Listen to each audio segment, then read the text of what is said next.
How you doing on this blessed no, today is Wednesday. My bad.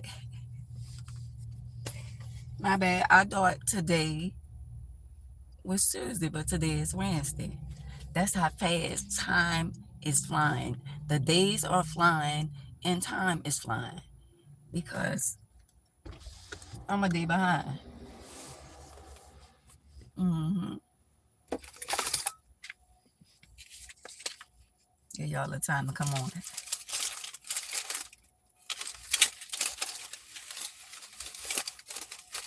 Hey Wanda.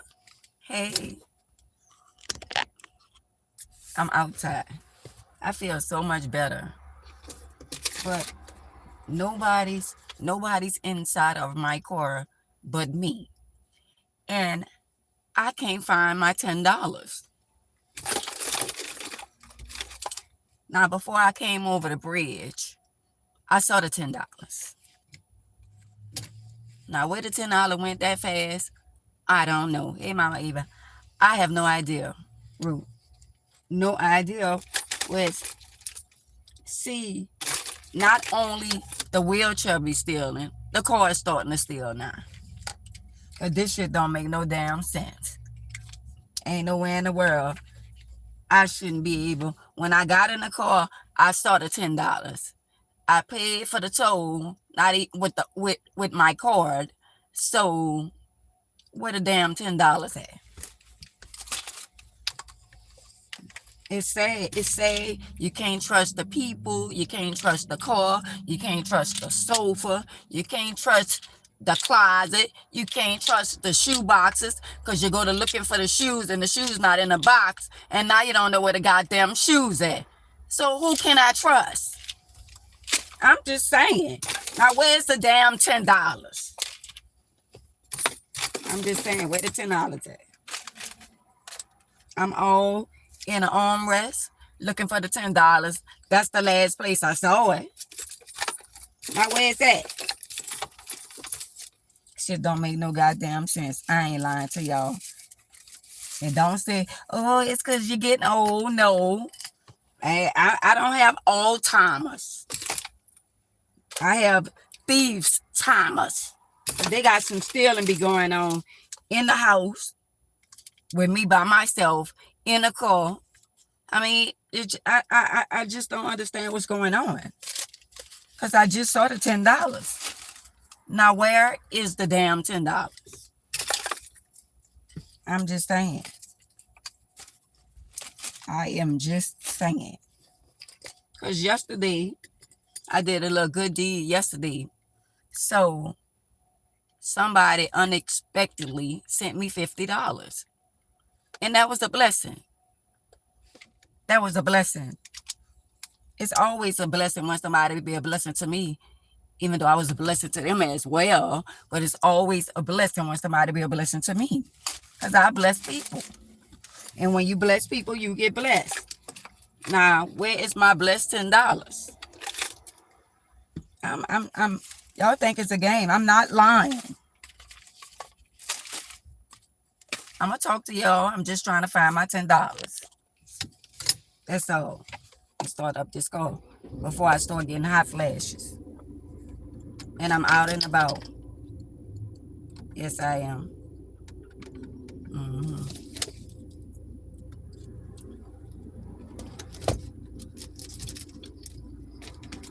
Y'all, the $10 is not in here.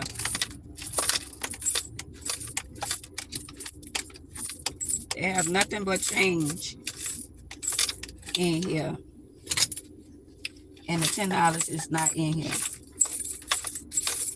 So what one of y'all that came in my car and stole my $10? Because it's not in my wallet. It's not in my armrest. So where's that? And what's going on with them over there on Facebook? What's going on with y'all on Facebook? I don't know what they got going on. Y'all, well, since I can't find the $10, it is what it is. So happy Wednesday to y'all. So today, I'm not going to dwell, but I'm still looking. I'm still looking. Now, how is it that I see the $1 bills and a $20 bill? Where is the $10 bill? You know what? This shit ain't right at all. It ain't right. I don't know where it's at. And guess what? I'm not finna be about to lose my mind. I'm not finna cry over spilled milk. It's not in my wallet. I don't know where it's at.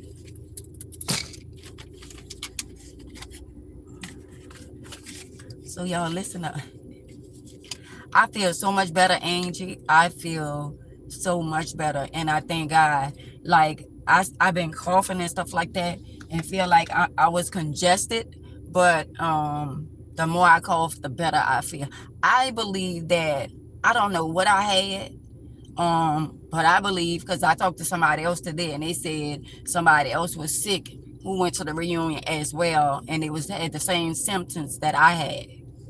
So when they have a group of people like that, or I go to a function, I'm gonna make sure I stay, a little far back from certain people, because people will come out and they won't tell you that they sick, and they still be hugging and kissing on you, and I can't be getting sick like that. I can't be taking no chances like that, but our people in New Orleans love to hug and kiss and all that kind of stuff there, and that's what we do. So you try not to be rude. I don't like being rude to people. I don't like being rude to people. So y'all listen. So today I was on the internet, not really, just strolling, I'm still thinking about the little $10. But y'all, I was strolling like on the internet, right? So they had the guy on the internet. I don't know what's going on Facebook. I don't know what's going on with them. I don't have no clue of what's going on Facebook. But anyway,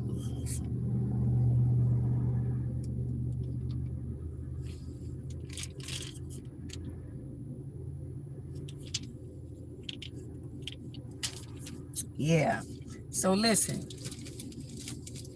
So when I was on the internet earlier today, the guy from 5 Star, he was on there and he was talking about a young lady. I guess the young lady was in a domestic abuse, relationship or something like that.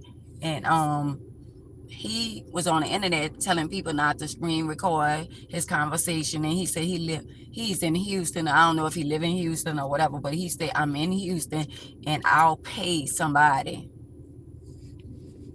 He said, I'll pay somebody. What you say? I'm laughing at reading your text. Anyway, he said he needed somebody to go to the young lady's house and check on her because the guy was there talking about unaliving her. Now he was like, well, you could DM me, cash app you, anybody that go there, I'm a cash app you, this and that. So earlier I was talking about it. I might as well get off what is this, Facebook, because ain't nobody on there that I see. And it might be like that because of me being in my car. But anyway, he was asking somebody that, he gonna send him some money or whatever. And he said, and make sure you go there with your piece, because for what he could understand, the guy or whoever it was had a piece or whatever.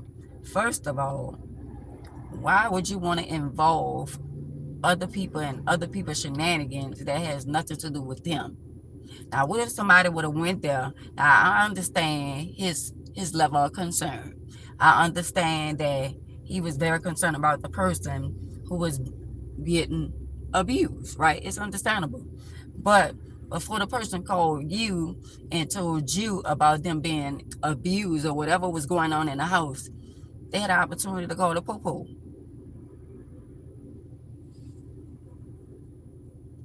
See your iPhone? All right.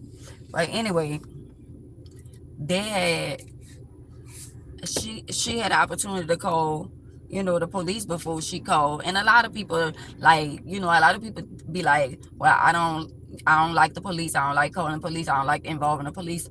Let me tell you something. In certain situations, the police is a must to call, because if this guy away in Houston and he can't help you, um, why should y'all call somebody else who don't have nothing to do with it to go there and possibly lose their life for trying to intervene in somebody else's shenanigan or somebody else's relationship? And he was saying that the people down here in New Orleans or whatever, the guys, not the people, the guys down here is whatever he called them, whatever he called them or whatever. But I was saying that you can't get mad when people don't want to endorse yourself in other people's business that don't have nothing to do with them. She ain't the first and ain't the last gonna be in a abusive relationship. So I done been in an abusive relationship.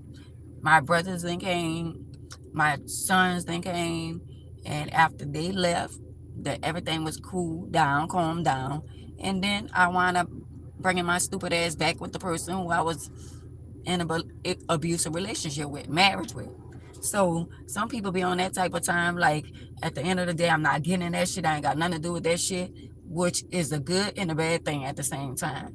But one thing I can say about whoever I was with at the time, that allowed them to know that allowed him to know that if you plan on playing with my loved one, she ain't by herself, which is a good thing. You've always been abusing relationships. She took my property, my things, damn, and she used to beat me up. Oh wow. So you let her beat you up? So you just let her beat you up. So if she took your things and your property and she beat you up, did you leave? Because it's understandable that they have abusive women, like they have abusive, hey Sandra, like they have abusive men. So, but at the end of the day, I ain't gonna lie, when I'm gonna be honest with y'all, I was an abusive woman too. And if you, and I won't say, yeah, I can't get around that. If you played with me, or you cheated on me, or you slept out, when you come home, I guarantee you, your ass will not get no sleep. How about that? How about that? Instead of me walking away, just leaving a marriage, no, you come in my house in the morning time, or you cheat on me and I find out,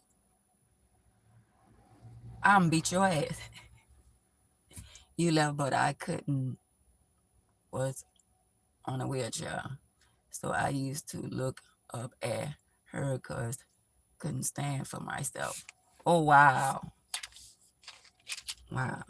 See, they got a lot of people, they got men, I think a lot of, like, people don't realize how many men be abused in relationships and marriages too. A lot of women don't believe that they have, like, a lot of women being abused in relationship, and they got a lot of men get abused in relationship too.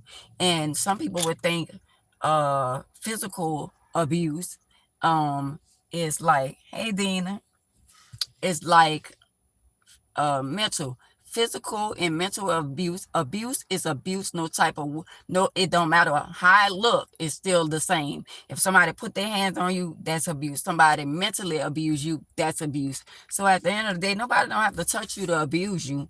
And a lot of people don't realize that somebody could, like, call you all out your name, call you skinny, ugly, fat, all kind of, names and stuff like that. That is abuse as well. And I ain't gonna lie, somebody could cut you like a knife, literally with their words. And that's abuse.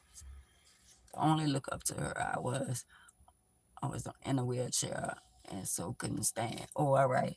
So you're in a wheelchair and you couldn't stand. So you felt like, in a lot of ways, you just accepted that shit because of your situation. Oh, wow.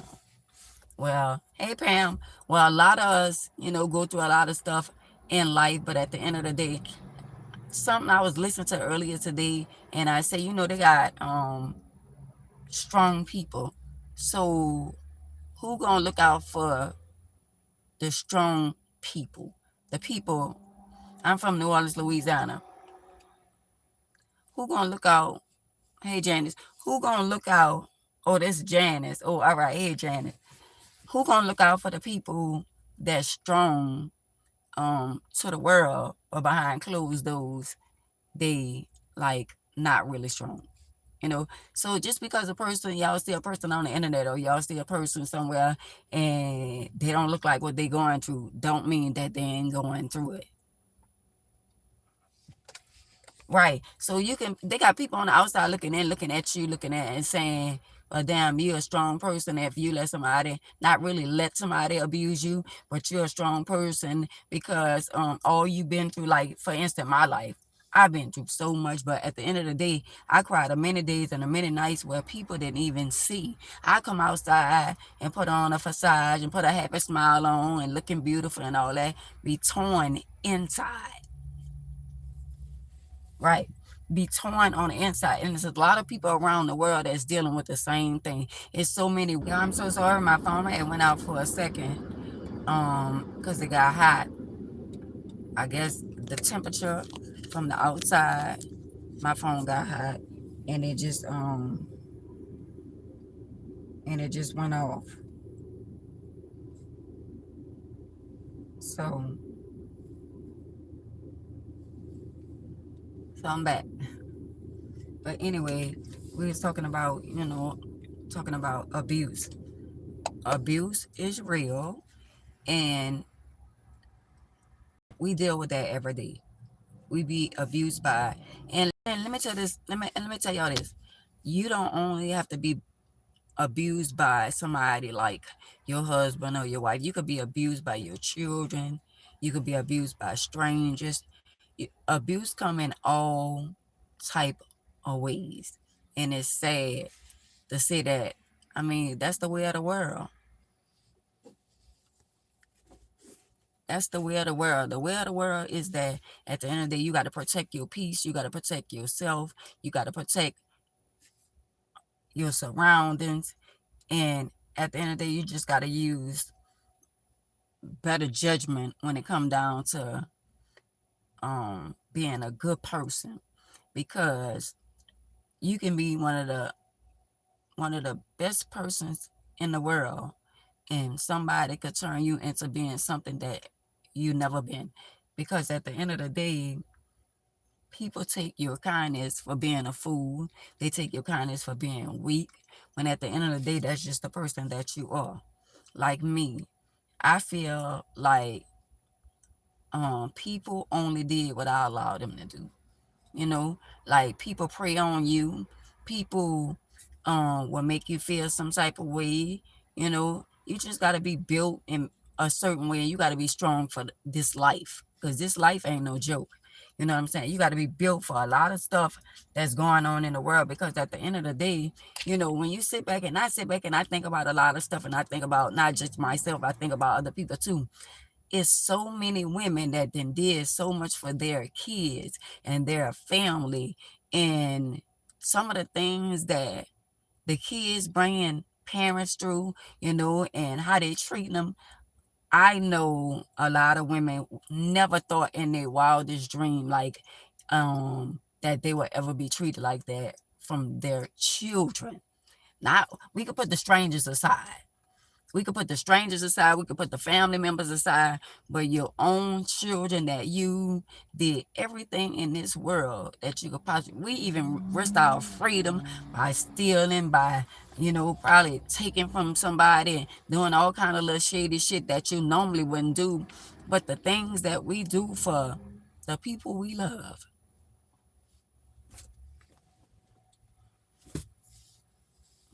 He was doing a lot of fun, a lot of fundraising. So it's a lot of things that also finding money to get myself a phone to start all right.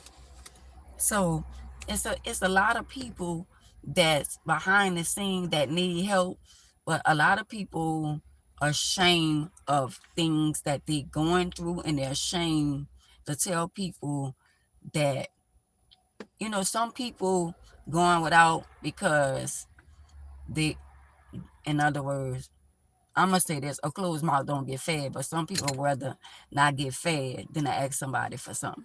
Some people got pride. Some people don't want people to feel like, because they got a lot of people in the world, when they do stuff for you and they look out for you, they go and talk about you.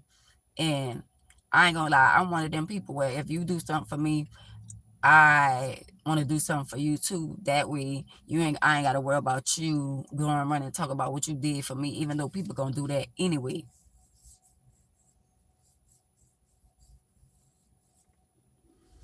Oh, somehow that woman who used to beat me up. Oh wow. Mm. Well, anyway, life be life, and things that's going on in the world is out of our control. Well, if you unalive somebody and it was justifiable and you had to protect yourself, that's one thing. But if you unalive somebody and it's not justified and you have no justification for it, no, I don't think it's right to unalive somebody. Like if you could walk away, but if you couldn't walk away and a person was, and you had to stand on business and you had to defend yourself and it stand your ground, it is what it is. But I can't judge you on what you've been through and what you did. Couldn't shoot, as she broke my phone since they're funding to get a new phone. Oh, okay. But if you had to unalive somebody and you have your reason why you had to unalive them, um that's between you and Jehovah. If you say somebody was beating on you or whatever, and at the end of the day and you couldn't defend yourself, I'm in a wheelchair, and I ain't gonna lie, I'm not letting nobody put their hands on me. I'm not letting nobody run up on me or none of that. I'm gonna defend myself. You know what I'm saying? But at the end of the day, I don't condone and violence and stuff like that. But I didn't have people the close to try me, and I was damn near about to take them out of this world. If they would have ran up on me, I was damn near about to take them out of their misery. But at the end of the day, I thank God that I didn't. Oh wow. I thank God that I didn't have to unalive nobody, but I was on the verge of unaliving somebody who thought they feel like because I'm in a wheelchair, they could run up on me. And I thank God that I didn't. Because even though it's justifiable when somebody run up on you, you still got to live with the fact that you did something like that. You still got to think about, what you did, even though, you know, even if it's justifiable, you still got to live with the thought that you took somebody life away from them, not wanting to do it, but you, whatever reason.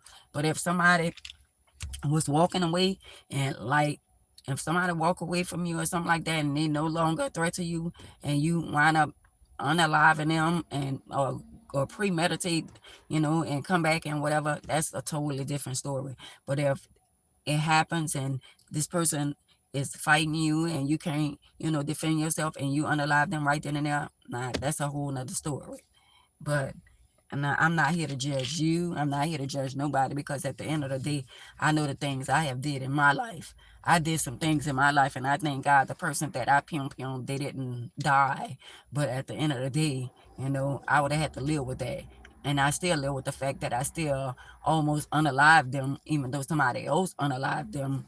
But at the same time, don't get it twisted. We all think about the things that we do, whether somebody might say they don't have a conscience, or they might feel like they don't have a conscience. Whatever you do, you gonna think about it, whether it's good or bad. You still gonna think about it. And I thank God that this person who I almost unalived didn't die. You know, I don't want to hurt nobody, but I ain't gonna let nobody hurt me either. That's why I be so open with, telling my story and stuff like that. I don't come on the internet and come off as I was so good at two shoes and I ain't never did nothing. I ain't ever did nothing to nobody or nothing like that. I done did a lot of stuff. I done did a lot of stuff.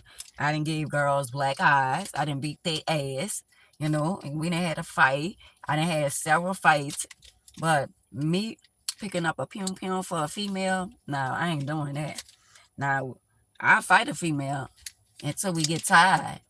But as far as me, got to get a pum for another female, nah, I ain't doing that. I don't have to do that. You know, that's why at the end of the day, and I was thinking today, and I was saying, you know what? A lot of people was talking about, you know, certain things on the internet and stuff like that. So I be having these little thoughts, and I be saying, you know what? When you people don't realize that when you be went through something traumatic in your life or whatever, I mean, it's not over. You got to deal with the fact of being strong-minded. You got to deal with being ridiculed. You got to deal with, you got to deal with people talking about, which I ain't gonna lie, I never had nobody to tell me I was scary. Oh yeah, you scary, you let somebody know.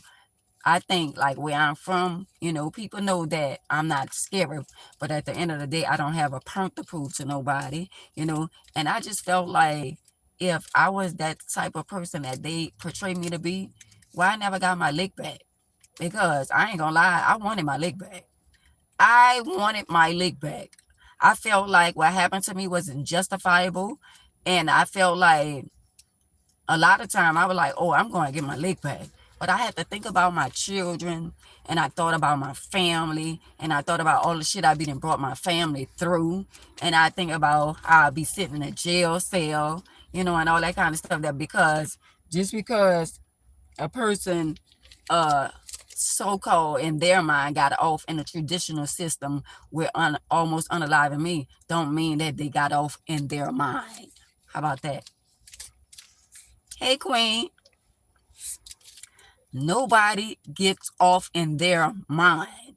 Nobody. So when people be, you know, with all that messy shit talking about, you know, what I did and all this shit kind of stuff, see, you can't get consumed and caught up into how other people feel about you. You know what I'm saying? If I would worry about the naysayers and worry about how they feel about me and all that shit there, and worry about, you know, me being in a wheelchair and a woman walking around like she ain't do nothing and all that kind of stuff there, if I would worry about how other people feel about me and what other people got to say about me, if I, all right, let's say this, if I got my leg back, that's not going to change the fact that I'm in a wheelchair. Getting my lick back not going to change things. Either I'm going to wind up in women's prison the rest of my life, and at the end of the day, I got a lot to live for. No, I don't know what y'all looking at, because y'all think because the person is up in age, I'm 60 years old, I still have the rest of my life to whenever God is ready to call me home. I have the rest of my life to enjoy the rest of my life. That part right there. So to y'all out there that think, because people got a lot of stuff going on, let me tell you something. If I wouldn't have never contracted HIV, I don't have no sickness. I would have had no sickness. I don't have no high blood pressure. I don't have no cancer. Thank God, I don't have no sickness. So when people be like, oh, she's sick and all that, I am not sick. He said, with my stripes, you are healed. I don't like when people be saying people sick because they got HIV and all that kind of stuff. So since people sick and they got HIV, why is it that cancer is taking people's life faster than HIV?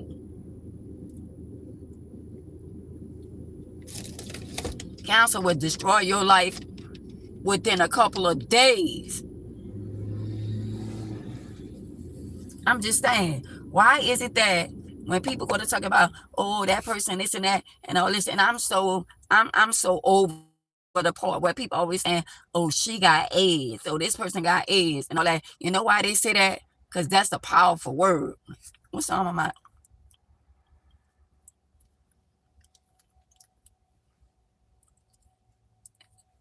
It's gone.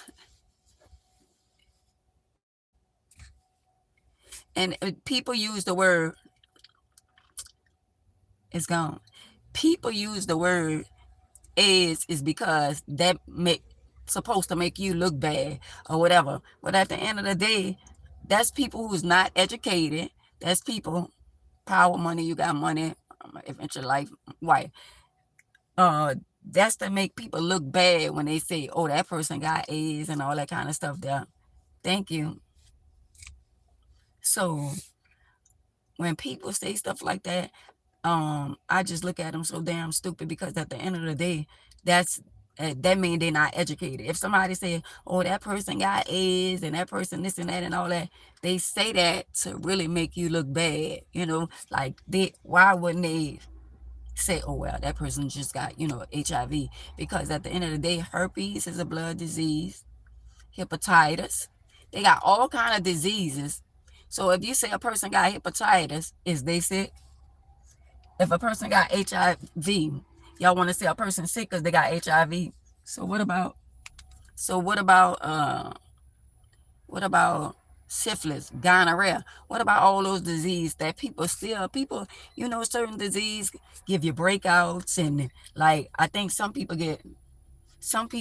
that get herpes, they have breakouts and they have sores all over their bodies and stuff like that. So at the end of the day, while they talking about a person with, I didn't saw people, like they had this one young lady that was on TikTok, and she had AIDS. She'll tell you she had AIDS, and she was so small. She was way smaller than me, and she nurtured herself back. She said she slept with so many celebrities and slept with different people and all that kind of stuff there.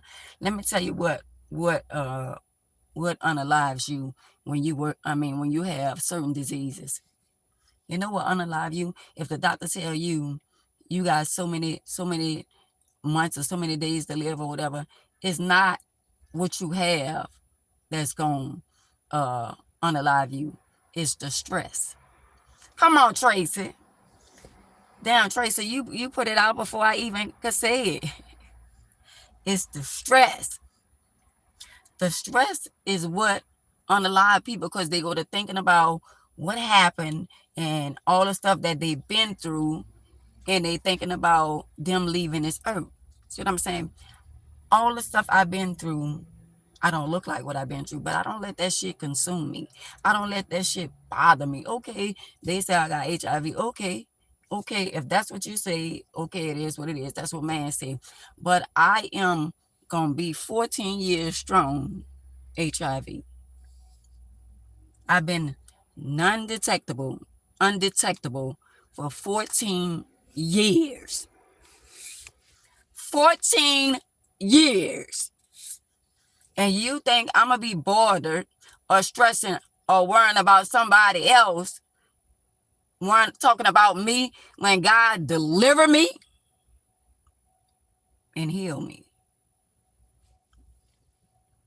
And the only reason why I'm not healed for is walking, because at the end of the day, he know I wasn't ready. He know I wasn't ready. I'm telling y'all, I wasn't ready. If they play with me and say, Jehovah, allow me to walk again, it wouldn't be nothing nice. Anybody that's a threat, they'll be to try to they'll try to take me out because they're a threat. I'm a threat. When you are a threat to people, they try to get you unalive. Thank you, Queen. Anybody that's a threat to somebody, they try to unalive them. That's why all the lies and all the shit that they did toward me, I was a threat to them. And I ain't gonna lie to y'all, even being in a wheelchair, I'm a threat, so I stay out of their way. But I ain't no coward. I ain't no punk. I don't need an entourage. I don't need a group of women to make me look good, to validate me. I don't need to ride with people who make me feel comfortable, even though they know I was wrong. I love all of y'all that be on my timeline every day, all of y'all that show me love. But I be damned if I love y'all enough to tell y'all when y'all wrong. And if y'all don't ever want to see me again or ever want to hear from me again, I'm fine with that. But I'm not going to be around nobody and say I love somebody and I'm not going to tell them wrong from right. I'm not the go along to get along sister. Let me say it again. I am not the go along to get along sister. How about that? And I don't want y'all to be that way with me. If I ever come on the internet and I say something and it's not correct, I want y'all to correct me. If I'm doing something and y'all say, and that's not right, I listen to people, but I don't want nobody going against the grain trying to tell me about, oh, let me tell you about this, and let me tell you how to raise your children, let me tell you how to do this and that. When you got your own shit going on with your own children, you can't even sweep in front of your own front door. So how you gonna come sweep in front of mine? I'm just saying. Thank you, Tracy. I'm just saying, how could people tell you about your life and your marriage and your children and your family when they're going through the same shit? They're going through the same shit. So who are you? I didn't block a lot of people from trying to tell me about, oh, well, and your children is, and you be on the internet and this and that. So if I be on the internet and I'm talking about my life story, what that got to do with me and my children? I'm talking about, yeah, the app was just there for her and talking about my relationship and the stuff that I've been through in my relationship. What that got to do with my children? If I'm talking about what happened with me and they father, why they pick a side? If you feel like your mama wrong for talking about your daddy, how you don't feel like your daddy wrong for cheating on your mama?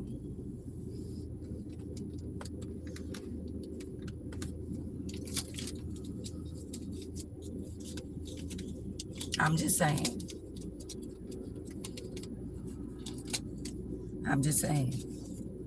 How could we live in a world where people mind other people's business, and the business, other people's business that they minding, they got the same shit going on in their household, in their family, in their marriage, in their relationship, but they're trying to correct your situation when their shit probably a little worse than yours. I don't come on the internet and try to tell you how to raise your children. I don't come on the internet and tell you, oh, well, you got your daughter living in your house with a boyfriend and then they're having sex, or you got your daughter there and they working, her and her boyfriend, or him and his girlfriend, they working and they ain't paying no bills, and they ain't none of my business. However you run your household, that's between you and Jehovah. It's not my business, but I'm going to tell you what's wrong and right. If I'm not having sex in my house and I'm not getting none, yeah, at the end of the day, but it be certain situations and certain circumstances why some people allow their adult children to live with them. Maybe you're an adult and you live with your daughter or you live with your son. Maybe y'all have to live together because together y'all can see money. Y'all can help one another. That's a whole nother different story. Why would I be mad because you live with your daughter or you live with your son or y'all live with each other? And quite natural, if y'all stand with each other, y'all helping one another, that's understandable. That's understandable. I don't know how to do it on here. My Instagram is AMAs. It's understandable if you got your daughter in the house, you got your son in the house, and all y'all putting together like Mexican, everybody helping one another. That's understandable. But at the end of the day, what's not understandable if they living in a house with you and they supposed to be there to help you and everybody working in the house and you the only one is paying the bills. I got a problem with that. Nobody should allow their adult children to live with them and not help them. And you shouldn't be with your adult children living with them and not helping them, vice versa. They got some parents then went live with their daughters and their sons to help them with their children, and they a living babysitter, and all that you do for your son or your daughter is still not enough. It's still not enough. You went there to help your daughter so she can go to work, so she don't have to put the children in nursery, and it's still not good enough. I don't know who I'm talking to, but it's still not enough. And that's why you're there. That's why you're there. It's AMAs, ANNMAYES. That's why you there. And a lot of people don't understand you know what the biggest betrayal is? When you help your children and you do everything you could possibly do to help your children and they stab you in the back with the enemy. When your children get behind your back and talk about you like a dog or talk about you to strangers, that's the biggest betrayal in the world. And like early today, my son had did his little story. He was talking about, his daughter and how he, a daddy daughter, a daughter that, he a dad is, y'all know what I'm trying to say. Well, in other words, my son is a good father to his children. And he said something to the effect that, well, cause that's how my daddy raised me and my sister. So I have a problem with that. The fact of the matter is that I'm not going to take away that their daddy was good to them and he took care of them and he made sure that they, had all the things that they needed and wanted. That's understandable. But in the process of all of that, their daddy was gone for 12 years. So the raising them for 12 years, them going to high school and middle school and all that, their daddy wasn't there. I was there. It was me and Jehovah. And when my son, I can't take that away from the time that he been around, his dad and stuff like that, and the stuff that he remember. But at the end of the day, I think he forgetting the fact that his daddy wasn't there for 12 years. His daddy wasn't there for the football game, for the softball game, for the basketball game. His daddy wasn't there. And it's understandable, but I have never, as a parent, I have never tried to turn them against the daddy. Never. I never, who called 911? I never talked bad, like, I never really had a conversation with them when I was talking bad about their father. I never did that.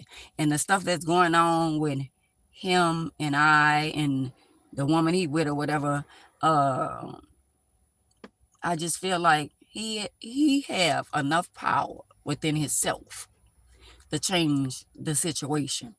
If he wanted things to be different, he would talk to his children, talk to his old lady, and he'll have a sit down talk, and things will be different.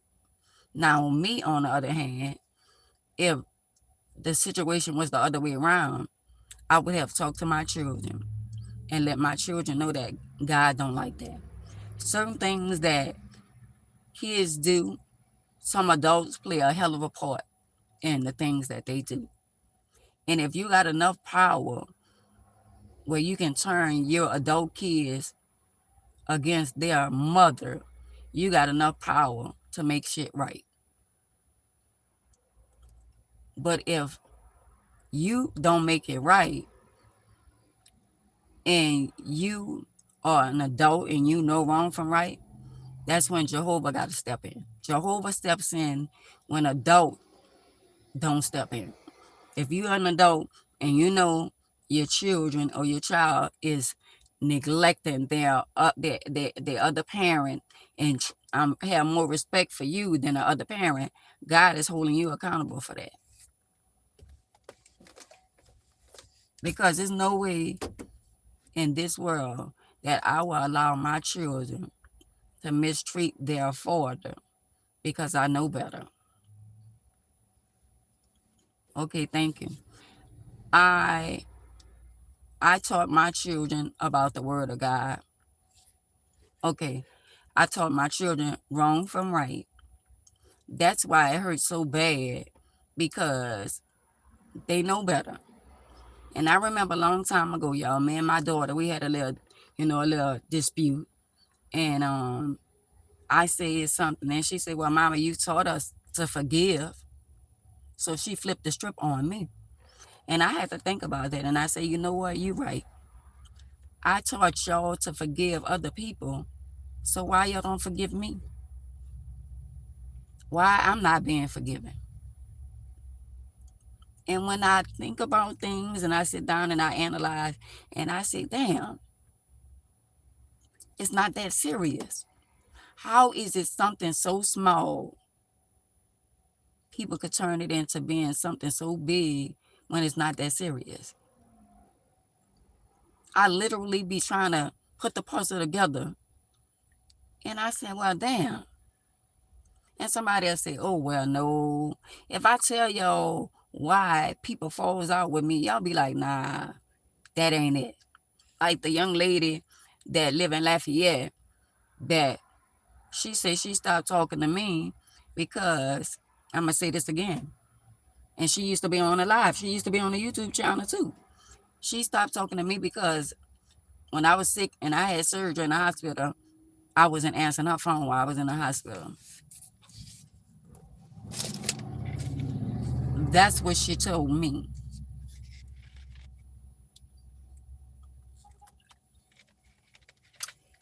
And do I believe that? No. I don't believe she stopped speaking to me because if a person is in the hospital and they going through something in the hospital and they don't answer you, you got to make it make sense. I think it's another reason, whatever the reason is, I don't care. But don't lie and try to make me feel some type of way and say, oh, I stopped talking to you because you ain't answer your phone while you was in the hospital. Wow. But it's okay. It's okay. But you know what? When God removes certain people out of your life, he removed people for a reason. He do things in his own way. And when he remove people out of your life, don't be angry. Don't be mad. Don't be mad because somebody chose not to call you. Somebody chose not to be your friend. Don't get mad at them. It is what it is. Let them be who they are. See people for who they are and meet them where they at. And I had to learn that. I remember my grandmother telling me, you can't buy love. You can't buy love. And I didn't understand it when she stated, but now that I'm older and wiser, I realize that you can't buy love because I have did everything. If I could buy love and if I was able to buy my children, for them to accept me, I probably would have. But I'm not buying no love. I did everything that I can possibly do for my kids in their younger days, and I have been there for them in their older days. And for me to get mistreated and strangers get forgiven and I'm not being forgiven, it's something wrong with that picture. It's something wrong. And people have the nerve to say, oh, she must have did something.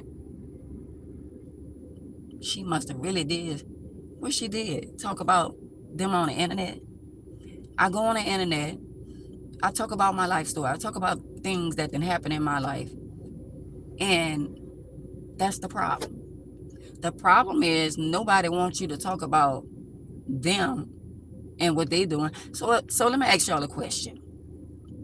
If I'm in public and it's a second line or it's a group of people or Super Sunday or whatever it might be down here in New Orleans, and I see my kids and they walk past me like I'm a stranger and don't say nothing and this and that. So they did all this in the public eyes. They didn't hurt my feelings, disrespected me in the public eyes. So it's okay for them to disrespect me and mistreat me in the public eyes, but it's not okay for me to talk about it on the internet. Y'all got to stop.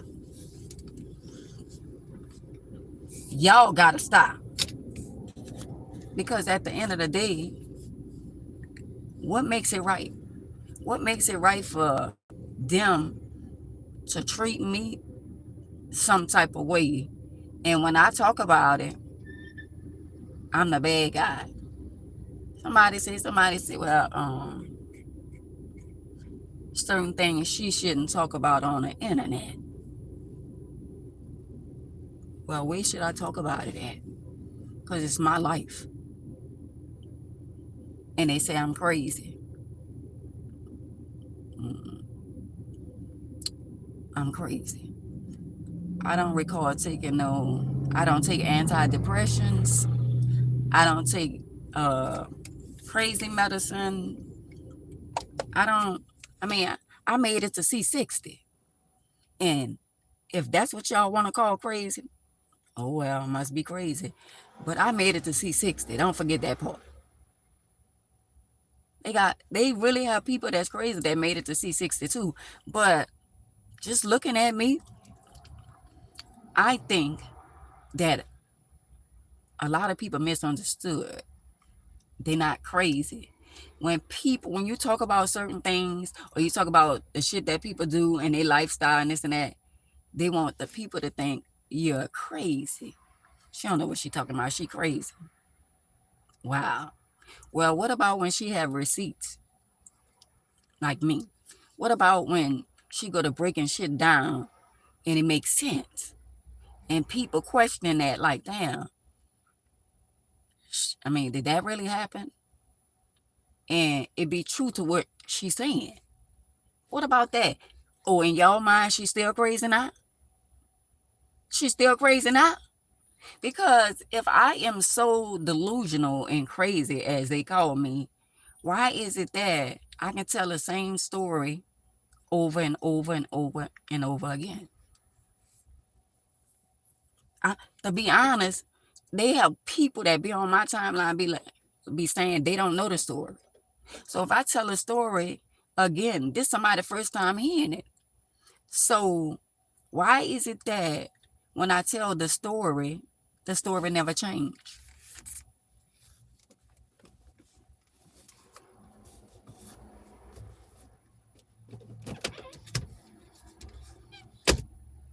Why the story don't change? I'm just saying, why the story don't change? Because you can come on here and you can ask me a question. You can ask me a question. And when you ask me a question about something that happened to me 30-something years ago, I can close my eyes and tell you the story all over again. I can tell y'all everything that ever happened to me, and I can tell y'all when it happened. It's only certain things that after I was almost unalive that I didn't remember. I didn't remember. And as time goes on and life goes on, certain things come back to my memory.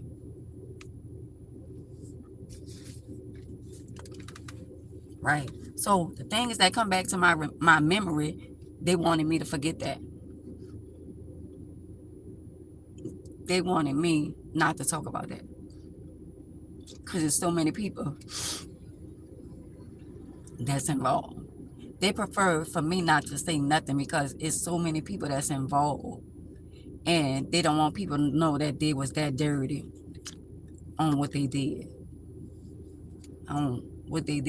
Do y'all think I love every day waking up thinking about what happened to me in 1995? I would love to move forward with my life. I would love to just, but it's not in my time. It's in Jehovah's time. And the story is like a never-ending story. Because every time the ending comes, it's always something that they do to add another chapter. So that means I'm going to have to close this chapter of a book and then open another book. Because they always doing some dumbass shit. In the process of me, 31 years being in a wheelchair, they done did some dumbass shit. And it seemed like to say that I was the victim seemed like I'm the perpetrator to them. It's almost like I hurt them. I destroyed their life. That's what they convincing people to believe, that I was the one that destroyed their life, unlike they destroyed my life, as they think or they thought. If it was up to them, it would have been more than willing to put a t-shirt on and have a second line behind me to bury the hatchet. But I'm still alive, and I'm still here to talk about the stuff that happened to me and make a difference in somebody else's life. To make a difference in your life, that a lot of y'all is going through a lot of shit. Some of y'all on here right now is still going through mental and physically abuse. Some of y'all still in relationships. Some of y'all, back and forward. Some of y'all feel like y'all strong enough to be alone, but y'all don't want to be alone. You got to be a strong woman. I mean, a real strong woman to deal with life. We got our hormones be jumping. We feel sometimes we get in our emotions, our feelings, our little private part be thumping. We be wanting to hug. We want kisses. I don't understand how some people say getting a dildo satisfy them. That satisfy you. It's not the same. Somebody with a dildo and you having relations within yourself, that's not good to me. Somebody else might be like, oh well, I ain't gonna lie. I just can't do it. I can't, like some people be like, oh, I give me this and I play with myself and all that. Girl, no. It's not the same. It's not the same as somebody. It's not the same as somebody hugging you, caressing you, kissing you. I mean, giving you affection. It's not the same. It's not the same. And I'm not going to lie to y'all. If I want to be with somebody, I could be with somebody. I can be with anybody. But I don't want to be with no anybody. I have my type. And I'm not going to just because you like me or you want to be with me or because of my situation. I already feel some type of way where at the end of the day, I'm in a wheelchair. So you got to come correct. I don't want to be with nobody because they feel sorry for me and all that. Nah. I don't want a man to be with me because he feels sorry for me. I don't want nobody to be around me because they feel sorry for me. No, empathize. I don't want you to be my friend because, I feel so bad. I feel so sorry for you. No, I'm not feel sorry for. I'm a soldier. I don't want no thinking. I don't want nobody around me because they, I feel some type of way and all that kind of stuff there. No, even when I go out in the streets, I don't need no entourage. I pull up by myself. I ain't got to call my brother, my sister, my family. I ain't got to call nobody. And that's why in certain situations, they don't call me. Because I was the one pulling up. Thank you. I was the one pulling up. I don't want to be that person. Well, let me call my family and this and that. I ain't got to call nobody. I ain't on that type of time, man. The only type of time I'm on is that I ain't gonna lie. I just gotta stop, every time you look around and Lord, please forgive me for feeling like that because he told me to be the person that he created me to be in this life. So at the end of the day, I can't stop being a giver. So I might as well just talk about something else. I don't want him to hold my heart for the people that love me. I don't want him to hold my heart for the people that really, really love me because they got people that really, really love me for me. So if I say, Lord, hold my heart, what if the people that love me need me and now I'm mistreating the people that really, really, really genuine, really, really love me? They got people that really, really love me, for being the person that I am. And then they got people that put up a facade and pretend they love you and all that kind of shit there, man. Y'all can say that shit. The cousins, the family, and some of the other ones, man, y'all are a stranger to me. I ain't lying.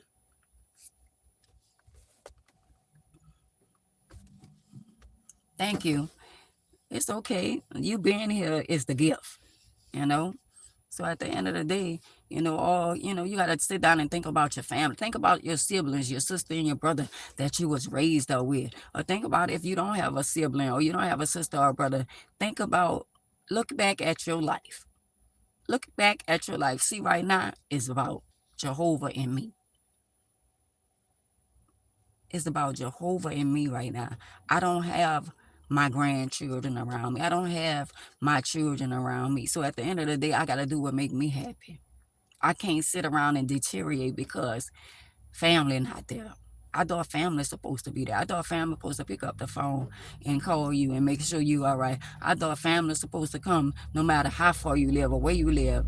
You know what I'm saying? I thought family, that word family is a strong word to use. You know, when you realize that family is only blood related and family is not family anymore. My grandma is no longer here, but I used to get phone calls from my grandma.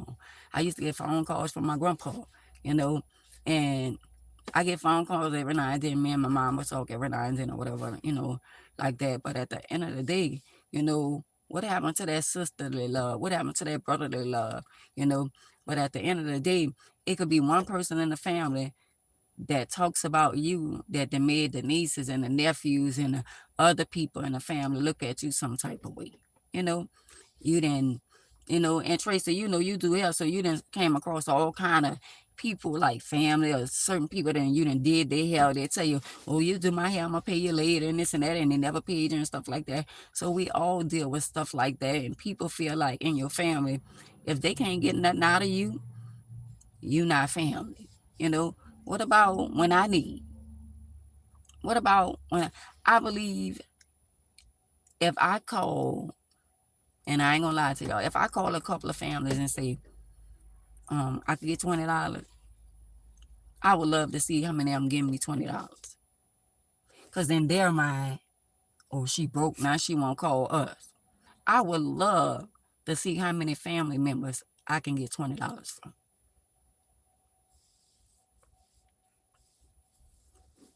I would love to see that. I would love to see out of your children. But at the end of the day, I do know my son Eric. I didn't see him for his birthday. I gotta bring his birthday gift and stuff like that. Right. But that's okay, Tracy. That's why you blessed and highly favor. And that's why we still here. In spite of our imperfection and all the stuff that we've been through, we still look the same.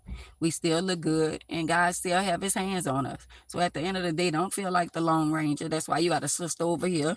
You got sisters over here. And we gotta put a plan for our little trip and do our little trip thing.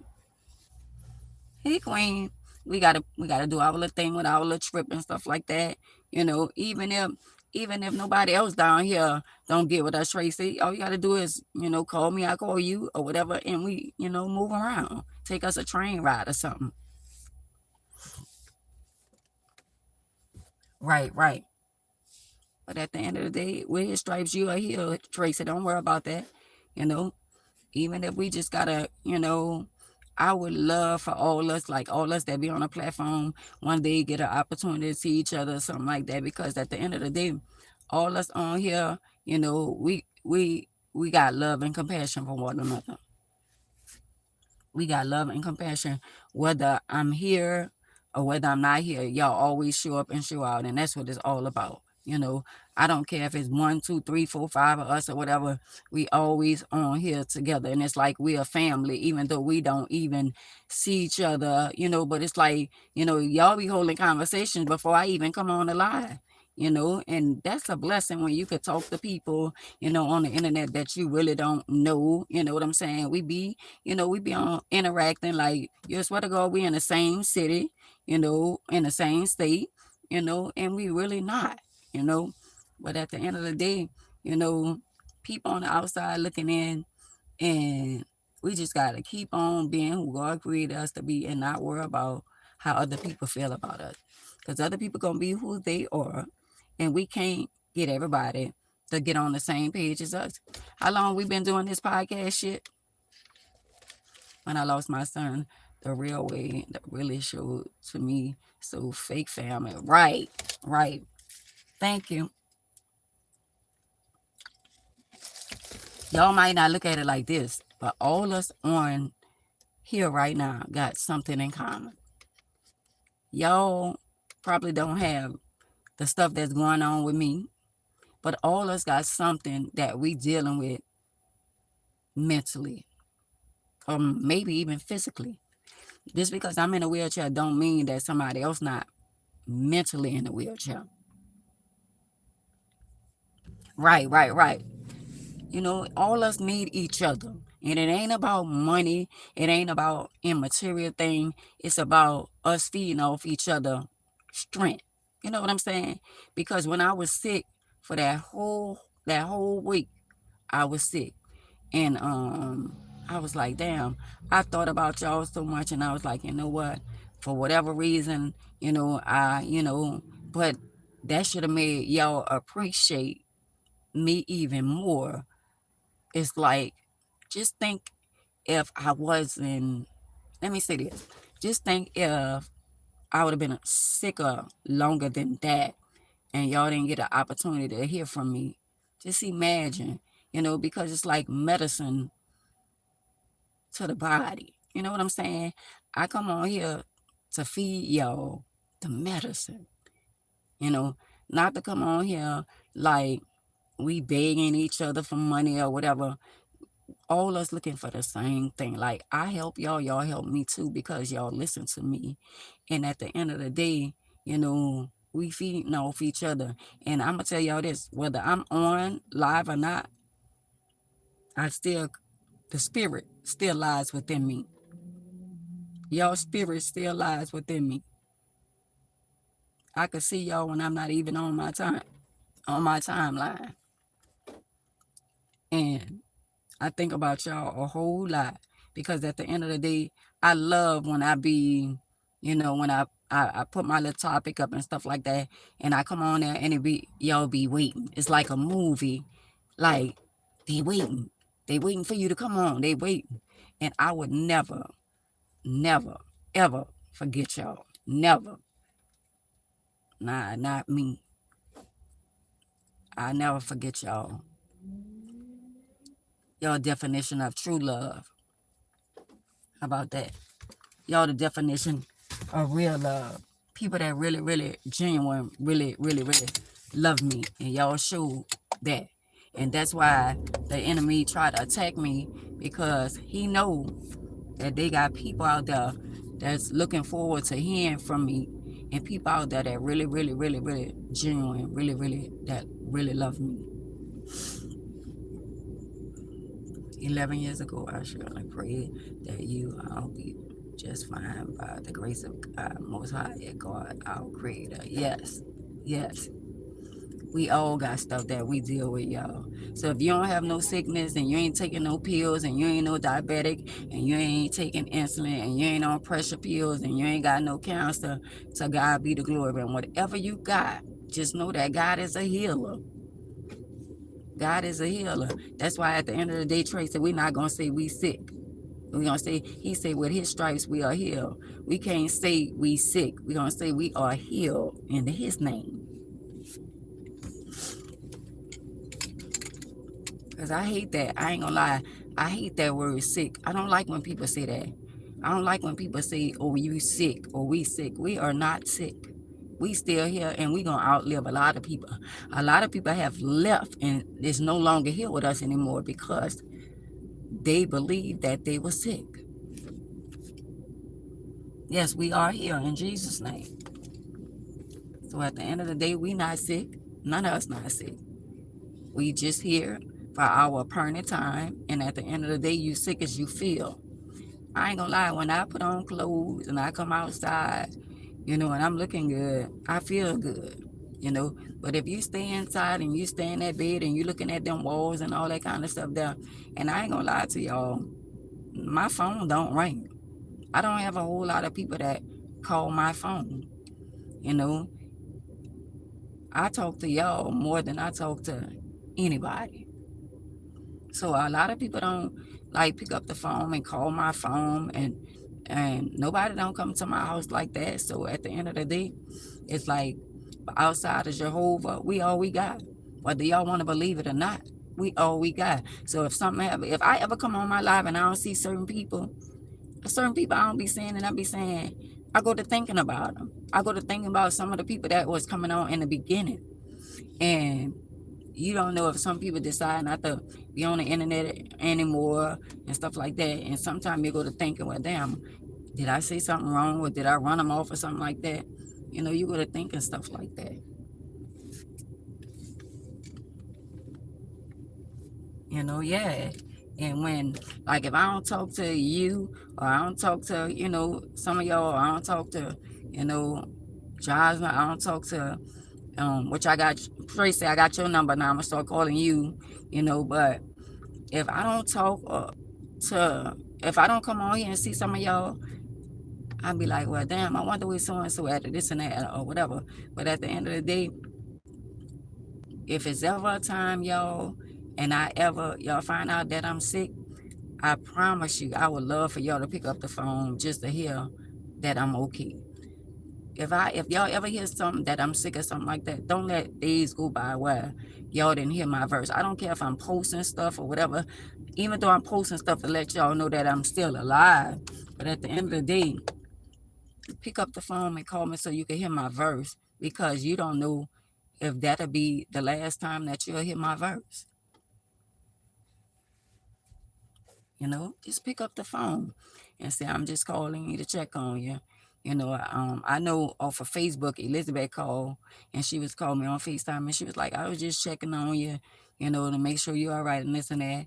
And then a couple of other people sent me text messages and stuff like that, you know, and that, you know, I thank God. But at the end of the day, y'all, if any one of y'all ever get sick and y'all have to go in the hospital, please do not let me know.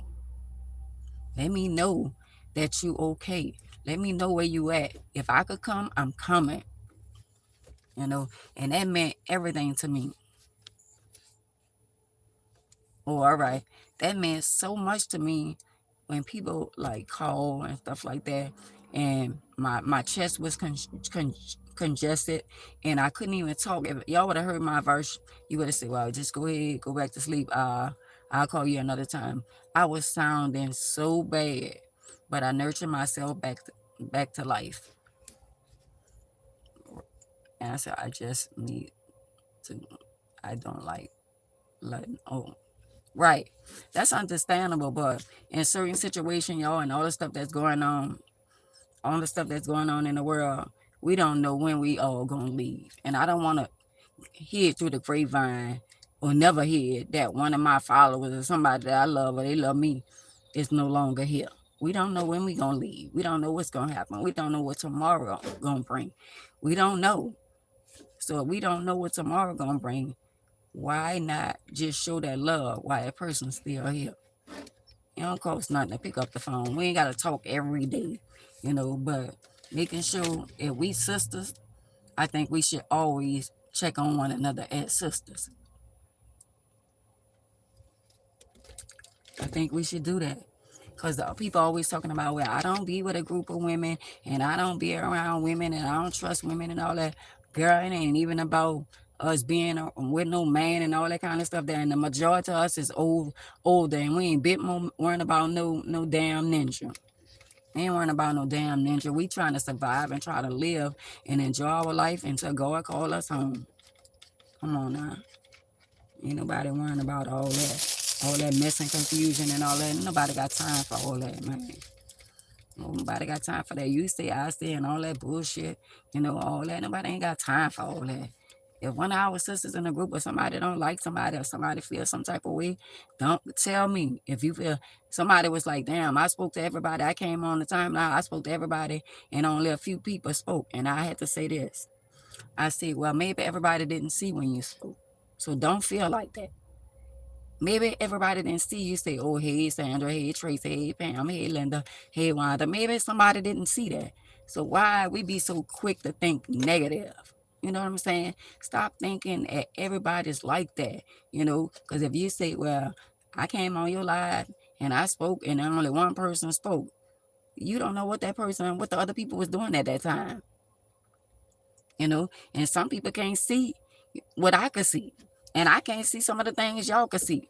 But don't jump the gun and start feeling some type of way, because at the end of the day, I don't think nobody on my timeline give me a bad vibe. Nobody don't give me the only one give us bad vibes is the trolls, the ones who come on here talking shit and we run their ass up off of here.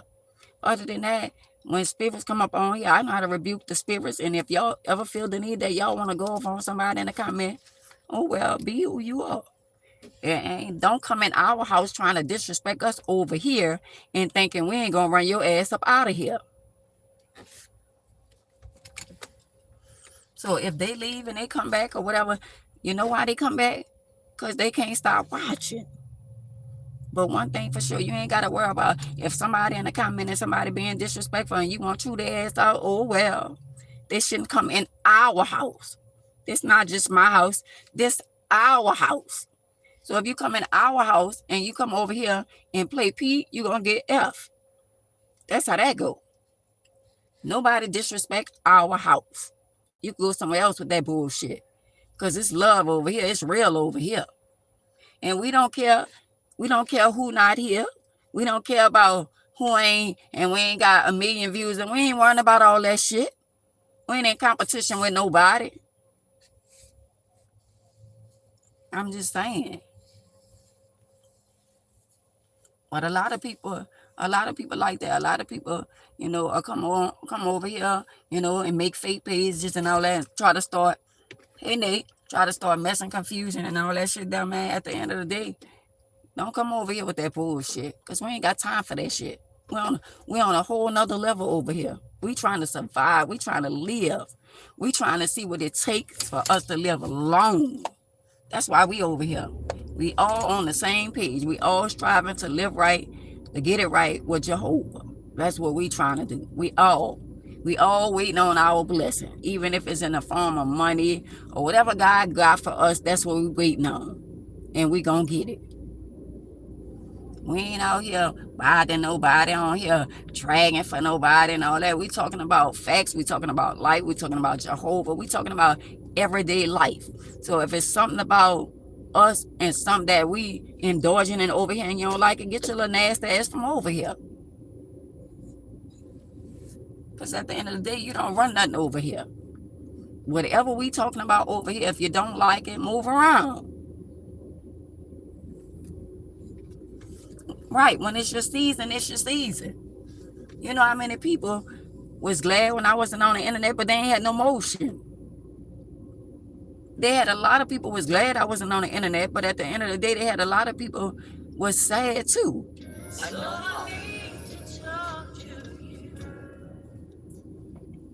I'm on YouTube. All right. So, you know, that's, I guess people looking for me on, they looking for me on Instagram, on Facebook or whatever, you know. Sometimes you got to let people miss you, because they'll appreciate you more.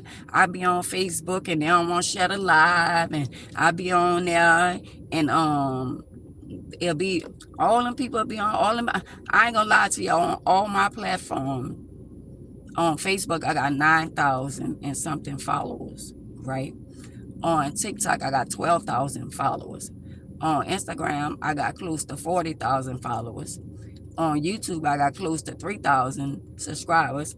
So I got on all these platforms, but I only get like 20 likes and 20 views and 5 shares and all that shit that, you know, but I don't worry about that, because my hard work gonna pay off. But at the end of the day, I'm just telling y'all that I got everything I need to make money, and I'm not making money. But at the end of the day, it ain't about the money. It's about making a difference in somebody else's life.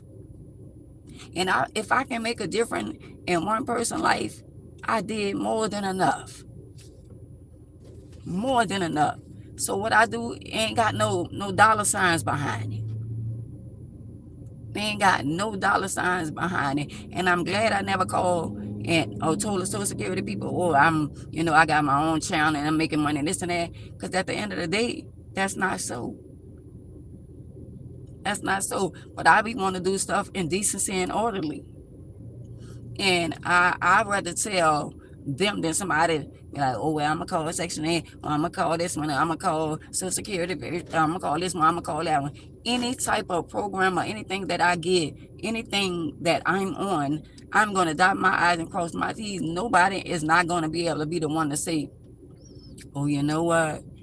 She making money off of YouTube and all that kind of stuff there. Because at the end of the day, when it's my season, I'm not going to need none of that shit. I'm not going to need nobody food stamp. I'm not going to need nobody, a lot of shit I'm not going to need. I'm where God want me to be right now. And at the end of the day, I can't say this. I touch thousands of people around the world. Even though I didn't get paid for my story just yet.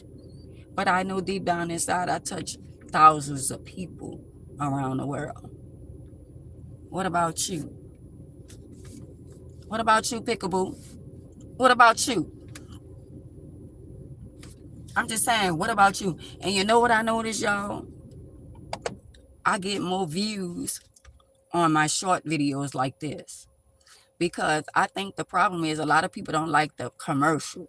A lot of people don't like the interruption. A lot of people don't like, but they say you get paid for the commercial, you get paid for this and this and that, but a lot of people don't like that. When I post little short videos and stuff like this, more people watch it, and I get more views and more likes. I got 20 likes up there. See what I'm saying? So at the end of the day, that's more than what I get when I be at home inside. That's more than I get when I be at home. But it is what it is. I'm going to continue doing what I'm doing. And one day it's going to pay off. And I'm going to tell y'all this. I'm not tearing nobody down. I'm not tearing nobody down. I'm not clout chasing. Because that's what they be quick to say. I'm not going to drag you under the mud and talk down on you and talk bad about you so I could feel good about myself. I'm not doing that. Get somebody else to do it. I'm not doing it. If you got to tear other people down to make yourself feel good, to make yourself look good, you got a problem with yourself. I'm just saying, I don't want it like that. I don't want to come on the internet and talk down on you, Tracy, Wanda. I don't want to, I don't want to come on the internet and talk your business and say stuff that you didn't did in your past or stuff that didn't happen to you. That's not who I am. I don't ever want to be that person. If I can't come on here and encourage somebody or make somebody's life feel better than what it is, I don't need to be on the internet. I don't need to be on the internet, stirring up stuff in people's lives and breaking up people, marriage and all that kind of shit. I don't care if people is going through stuff in a marriage. Who am I to stir up some shit in somebody else's household? Who am I? Who am I to come on here and be like, you know what? You need to put your son out. You need to put your daughter out. Or you need to start watching your grandkids. Or you need to, do this and that. No. My goal is to come on here to make you see life a little different from the way you might be saying. Just because we up in age don't mean we know everything. I might be went through some shit that you going through right now that you never been through. I might have been in a abusive relationship or a marriage, and I stood there, and I ain't gonna lie to y'all, I was in an abusive marriage, and I kept saying, I'm leaving. And so I built up enough strength and courage to leave. A person could tell you to get out of that marriage, get out of that relationship, leave him alone, leave her alone. And at the end of the day, when your emotions and your feelings involved, and your emotions involved, you know how many times we say, never? I ain't never going back to him. I ain't never going back to her. I ain't never going to speak to them. I don't never want to see them. You know how many times we done went back on our word? I ain't never lending nobody no money. I ain't never fixing nobody here for free no more. I ain't never doing that no more. You know how many times we said that shit and we went back on our word? You know how many times we bumped our head? We can't even count. Because I know I bumped my head so many times. I be calling myself stupid. I be saying, with your stupid ass. I don't know about y'all, but I be calling myself stupid. I be saying, look at your stupid ass. Look at what you did. You done laid there and gave them your money. You done laid there and did this. And look at it. They still don't treat you right. You done went all out your way for them. And they did it. I be saying, look at my little stupid ass. Nigga done stole everything. Negro done stole everything out the house. Everything but the soap and the tissue paper. Everything. And I see him walking up the street looking like a bum. You all right? Here go my soft ass. You all right? You need a little help? You need a little help? No, I'm good. Oh, here go $20. Now this the ninja that done stole everything out the goddamn house. And my little duck ass. You all right? Yeah, I'm all right. Here go $20. But that's me, y'all. That's me. And I say with my little stupid ass. I ain't gonna lie to y'all. I'm gonna be honest with y'all. Out of all the shit my ex-husband did to me, I'm talking about the last one, it was something about him that when I see him, I still want to help. Through him getting me the HIV, through him sleeping around just nasty, sleeping with the little young girl. Out of all that shit he done to me, I still had a little spot in my heart to want to help. One day I saw him. I brought him to Walmart. Bought him some clothes. He said, I got my own house. I don't have no TV. My duck ass went to Walmart. Bought him a TV. For some apparent reason, I still saw the good in him, even though he did what he did to me. And somebody said, oh, you stupid. Oh, well, I did what I did from my heart, and God gave me that back and some. With no strings attached. With no strings attached. Because at the end of the day, you know, people have the tendency to see all the bad in us. But what about the good? What about the good in us? We not perfect. We done did some horrible shit in our life. I don't know about y'all, but I done did some shit. I done slept with men that had the pum under the pillow and was damn to play some games in there. I dare you not to give me my money after I done turned the trick. I dare you. I double dare you.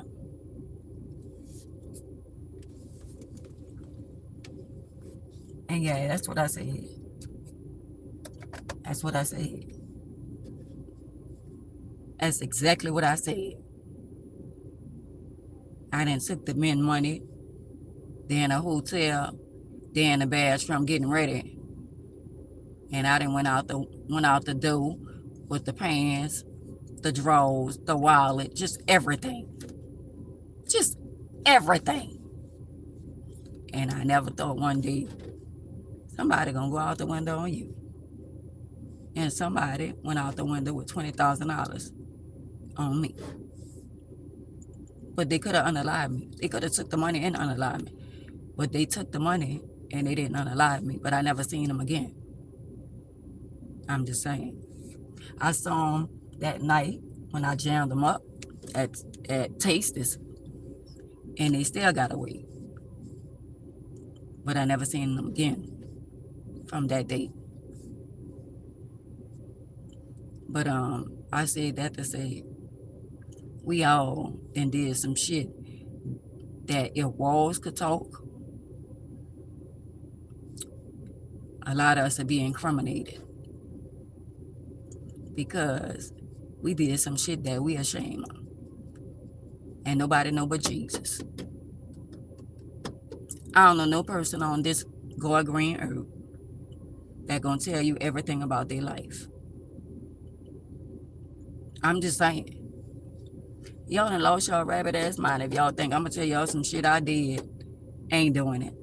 I'm going to my grave with that shit there. Ain't nobody gonna tell on me. I ain't doing it. I ain't doing it. It's between me and Jehovah.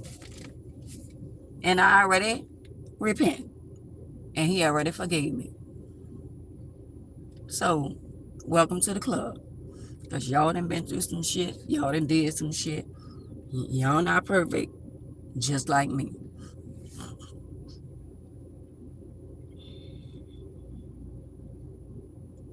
I still got coal in my chest.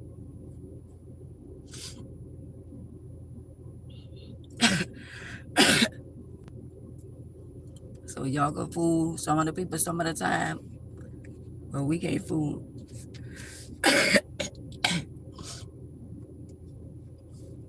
I want that coal to come out.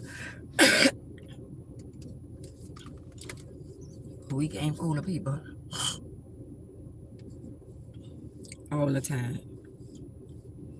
And yeah.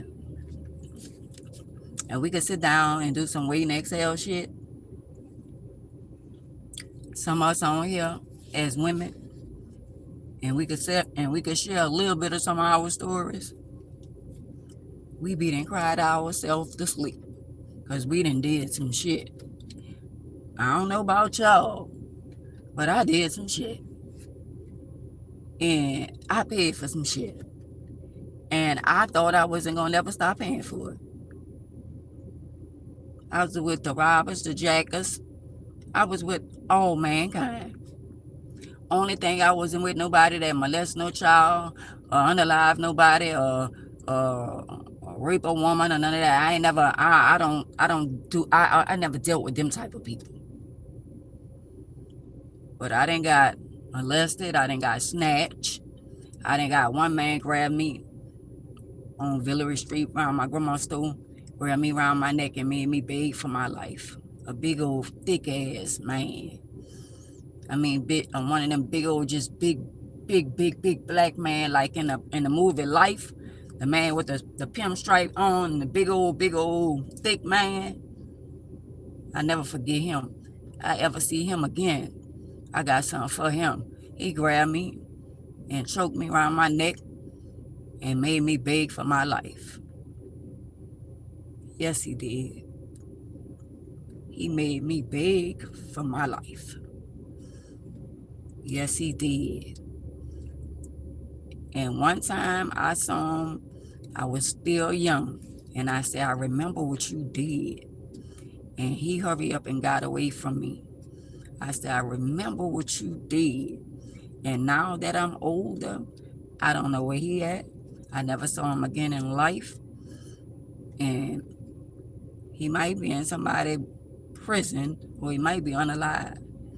But he made me beg for my life. All right, my grandma's store is on Villery in St. Louis.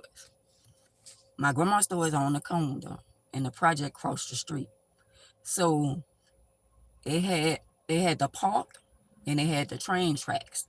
So the train tracks had the little spots where they had open, where they make the little drops. They had the little men used to be in there masturbating. So going across the street from my grandma's store, you got to cross the train tracks. That's the short way to get to the 6th Ward. So I went the short way to get to the 6th Ward, and I went across the train tracks, and they had the park.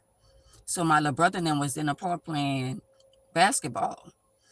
And I told my little brother and them, I said, if I scream, y'all better come in and help me like that. And I was just playing. So my little brother and them was playing basketball, and when I got through the park, they have a little thing where they had a little underpass.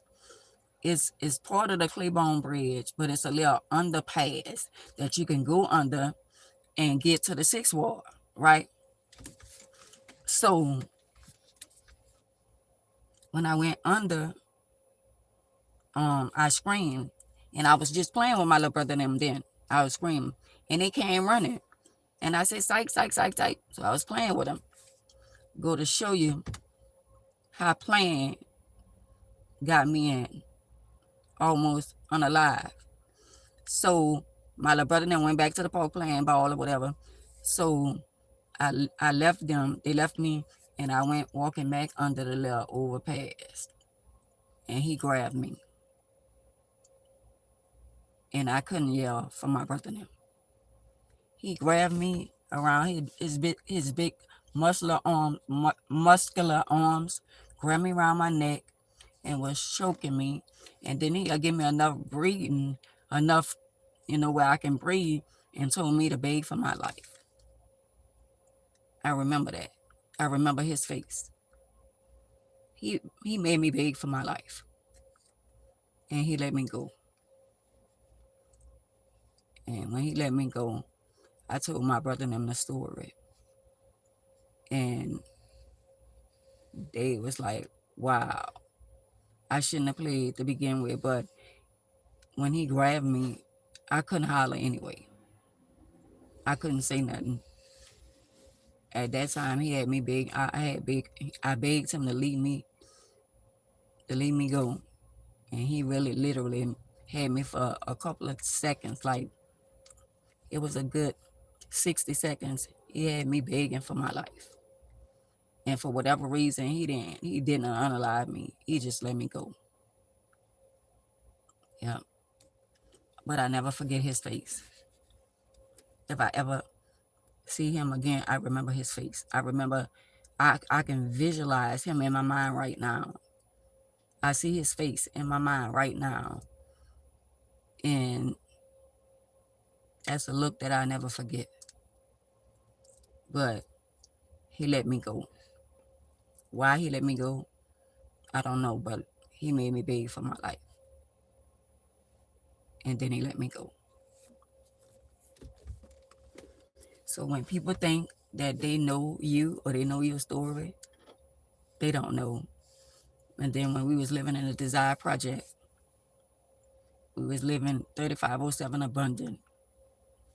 And in the project, I think some of y'all probably remember me saying this before. They had, let me see, 1, 2, 3, 4, 5. Let me see, 1, 2, 3, 4, 5. So it's 5 buildings, if I'm not mistaken. Yes, 1, 2, that building, that building, that building, our building, and one in the middle. So that's 5 buildings. So one of the guys that lived there with his mother in the middle building molested me at 14. And how he get the opportunity to molest me is that my mom told us to stay inside, and she said, do not open the door for nobody and don't go outside. My mom was working at Tulane Medical Center, which is now UMC. And she used to go to Moeller Beauty College. So it was me, Warren, and me, Warren, and my little sister and my little brother, I think. Yeah. Because Warren was the oldest and I was second to the oldest. And Warren could go outside. Warren would go outside and go play, park ball, football. He'll go to practice and stuff like that in the Desire Project. And that means I would be home, and we would have, my mama would have an air conditioner in the window, and we didn't have air conditioners through the house, but she'll have an air conditioner in her window, and maybe in another room, I think, but in the living room, in the kitchen and stuff like that, we didn't have air conditioning, so the window would be up, so we can catch some air or whatever. Or she'll have sheets in the window, stuff like that. At one time, we had sheets in the window, and we couldn't go outside, so we look out the window, but Warren would be outside. So one day, the guy, I remember his face too. One day, the guy came over there and knocked on the door. And when he knocked on the door, I opened the door. And when I opened the door, that's when I got molested at 14. And I never told my mama because I always felt like I was going to get in trouble. Or I was going to get my ass whipped. So I never told my mama. I never told my mom I was molested at 14. I just kept it to myself because I felt like it was my fault. And that's why I want y'all to understand that. No, I want y'all to, if y'all got little children or y'all got grandchildren, talk to them and don't make them be afraid to tell you when bad things happen to them. Because what you're doing is, if you make them feel uncomfortable with talking to you, it could be somebody in the family, it could be somebody babysitting them, it could be somebody around them, could touch them in the wrong way, and they'd be afraid to tell you. And I was afraid to tell my mom because I felt like it was my fault. I felt like I shouldn't have never opened the door.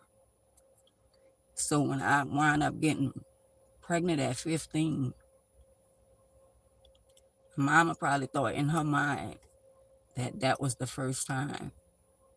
But I was already molested by then. And I never told my mama. I never told nobody. I never told nobody. Yeah. So I could see his face too. Don't get me wrong. When you're a young girl and you fast or whatever, they might say you fast or whatever. They got predators out there. They got men out there that prey on the weak. They got men that watch little girls from a toddler, from the time when they become, small and they fine. They got a predator. They got a predator out there. They got a pervert out there that been watching me ever since I was a little girl. Thank you. They got somebody out there that's watching your little girl. Somebody out there that's watching your little granddaughter. So at the end of the day, don't ever believe that you could be too careful. You was 13, Tracy? Because what about the mother who don't have nobody to watch the children? And I'm going to let you go by your auntie. I'm going to let you go by your grandma. I'm going to let you go by your cousin. I'm going to let you go by. What about the one who don't have nobody to watch their children? And they think their children is in a safe place when they stranger danger. You know how many children is being molested by people that's supposed to protect them, people that's supposed to love them.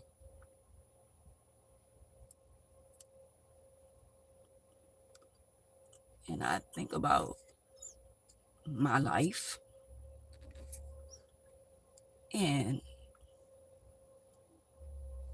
I feel like I deserve to be happy because there's a lot of stuff that didn't happen to me in my life that I didn't never even utter to nobody. I didn't even utter to nobody. And it's like, and people say hurt people. I never really intentionally really hurt nobody because of me being hurt, But I remember doing some little devious things, to people because I was angry at a lot of stuff that didn't happen to me. And now that I look back at my life and I be like,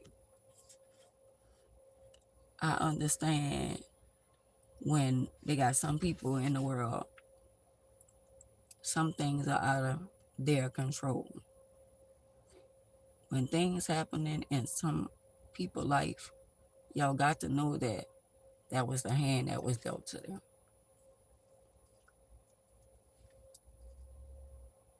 Y'all want people to be a certain way that y'all want them to be. The life that was given to me was my life. I came from my daddy and my mama. My daddy was a man that didn't give two plucks about a woman because he was a pimp. And my mama had went through stuff in her life. My grandmother, my mama said, my great grandma and my great grandma was an Indian, but my mama raised my mama. So just think, and my mama said she used to be in a Melanie girls' home. My grandma put her in a girls' home because she didn't want to stay away from my daddy. So my daddy and my mama got married at 18 and 19.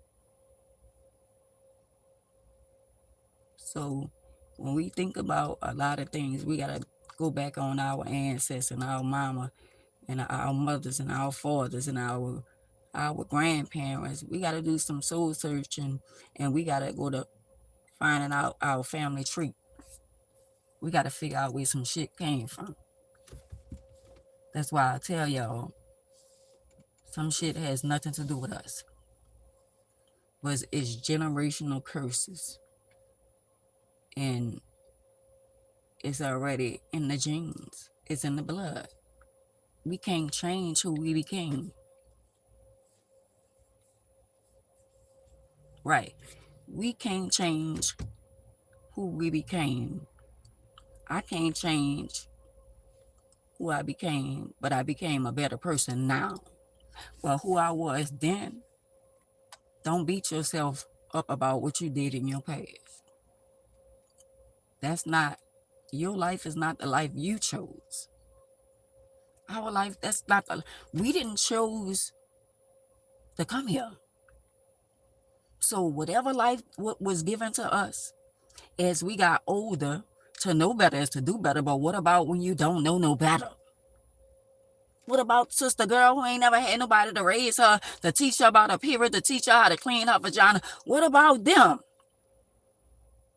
What about the young girl that don't know how to clean her vagina? What about the young girl that don't know how to wipe her ass or don't know how to wipe her coochie from front to back or back to front? What about them that think, well, it's the right way to do it? What about them that think, oh, you wipe yourself from the front to the back? Instead of going from the front to the back, from the back to the front.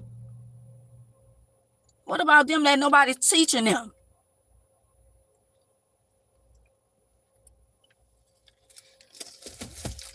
You know how many young girls, how many little girls got starting their period at 8 years old, 9 years old, 10 years old, 11-year-old?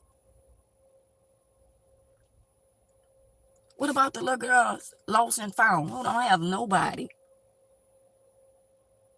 Who, they got little girls literally right now in school, don't have nobody sitting down talking to them about life.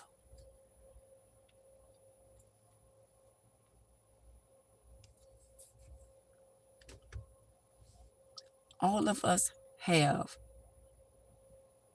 different spirits. And all of us got things about us that we don't like about ourselves. You might not like the fact that you is a giver. You're always giving everybody. You might not like the fact that you might not like the way you look. You might not like your hair like that. You might not like what you see in the mirror. You might not like that you ain't got no ass. You might not like that you ain't got no titties. You might not like that you got big feet and you can't find your size shoes every time you go. It's something about you that you don't like. That's okay. Because we all got something about ourselves that we don't like. And do we have control over that? No. I ain't had no control that I didn't know how to read and didn't know how to spell. but I got ridiculed.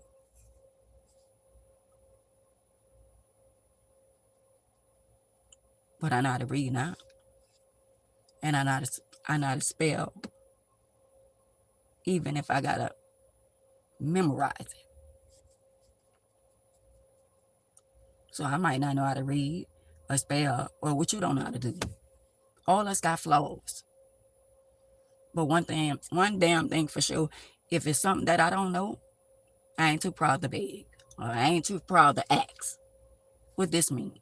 What that mean? If you want something bad enough, you're gonna get it.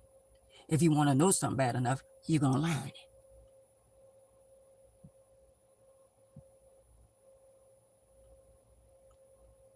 And I can remember me having children for my first husband. And he put our children in Sylvia Learning. And he used to always make fun of us, like, I don't my children to be like this, because they so-called smart people, and they are. But at the same time, everybody wasn't born smart. When it came down to the street, when it came down to books, you were smart. When it came down to the streets, you dumb. Because ain't no man would have never did what you did to me. That was a dumbass move, because you had one of the best wife in the world. God gave you a beautiful wife, and you traded me in. So that was a dumbass decision to say you so smart and so wise. I could see if I was a woman that's out there in the wilderness, out there doing all kind of shit and this and that, I had to transition my life. And I don't care how many years they've been together, he'll never get another wife like me. Never. I don't care what they got going on. I don't care whatever they got, immaterial things. You'll never get another wife like me.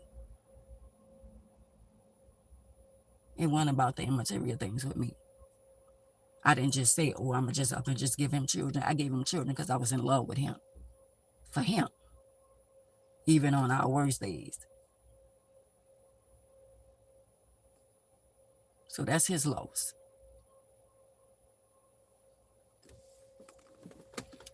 But yeah, he felt like our children wasn't going to graduate from high school, and they wasn't going to do this and wasn't going to do that. And God still allowed my children to be successful without him. Before he even came home, my children was well established. And when he came home, they flipped the script on me. He wasn't there for graduation. He wasn't there for football games, softball games, basketball games. He wasn't there. So you can't take that away from me as a good mother. On the day that you tried to take our children from me is the day that you got busted with $80,000 worth of drugs with our children in the car. That boy, with our children. You endanger our children. And I'm only talking about it because it's public records. You did everything you could possibly do to me to destroy my life. You even tried to take our children from me. And the judge asked you, was I an unfit mother? And you told him no. And you said that, oh no, she's not unfit, but I could do more for my children. Materialistic. So on that particular day is the day that he got busted and went to jail. That's where Jehovah stepped in and say, touch not my anointed and do my prophet no harm.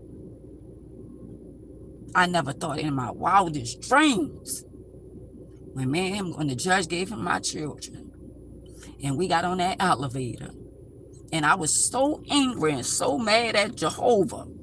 I said, God, outside of you, my children is all I have.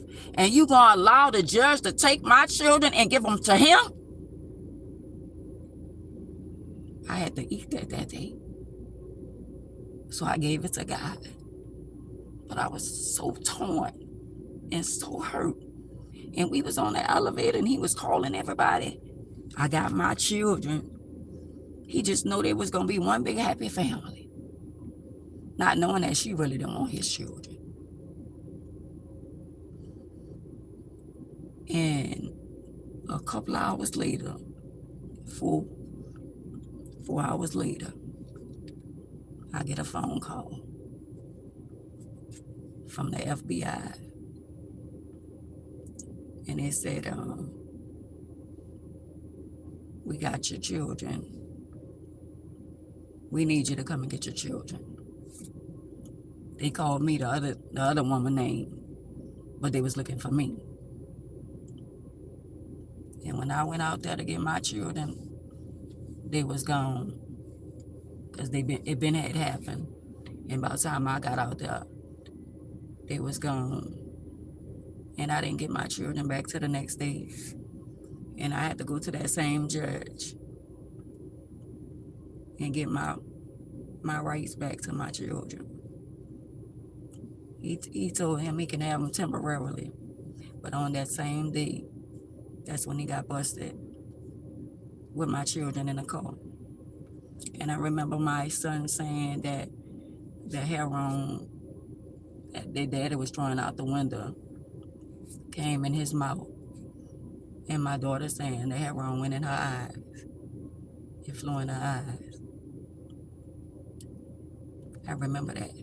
But I also remember that God said, touch not my anointing and do my prophet no harm. And I got my children back the next day. Yeah. For y'all who think y'all know the story, y'all don't. And he got 13 years. And he had been gone. He only been home like 8 or 9 years. So 12 years of his life, he was away from his son and his daughter, his only biological children.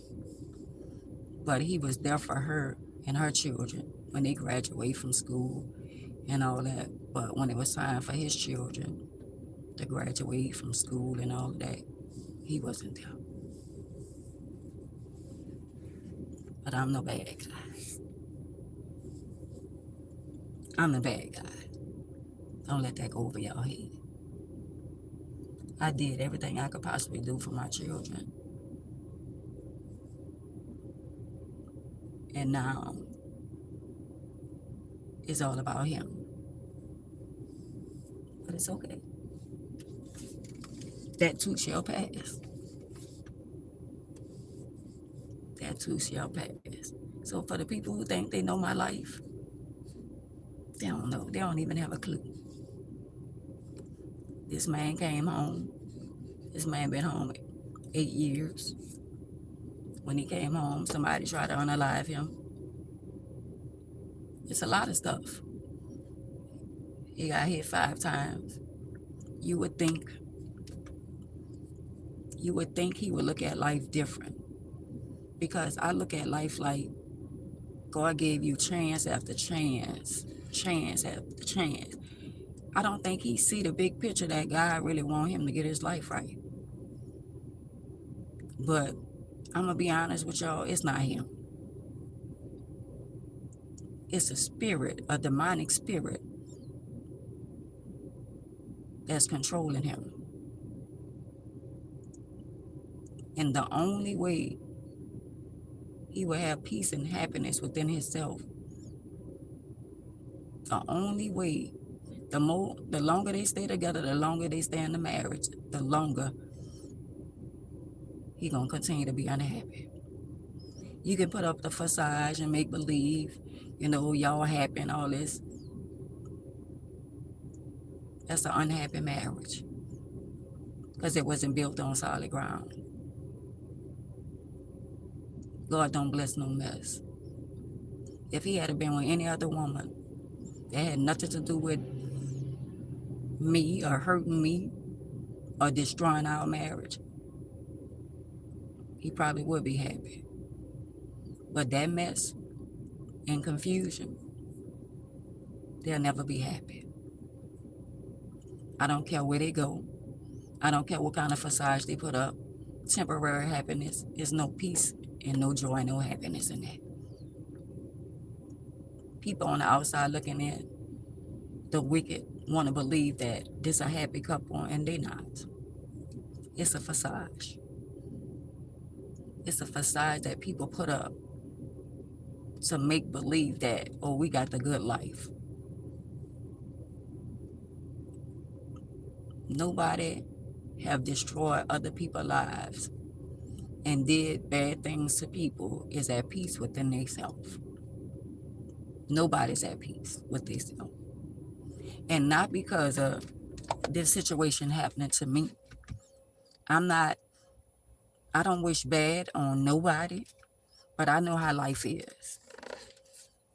And y'all got to be and lost y'all mind if y'all believe within yourself that people do wrong in the world and they get rewarded for it. There's no peace for the wicked. There's no rest for the wicked. And I'm only telling y'all that because if me as a woman now that done changed her life, if I paid for everything that I did in some, what makes you think they're exempt? None of us exempt from life. So for y'all out there on the outside looking in, thinking your spouse is in content and happy and at peace after they destroy you as a loyal woman or a man, they're not happy with themselves. They're not happy. Have mercy on their soul. But I would say this, my ex-husband, he a good dude. He just caught up.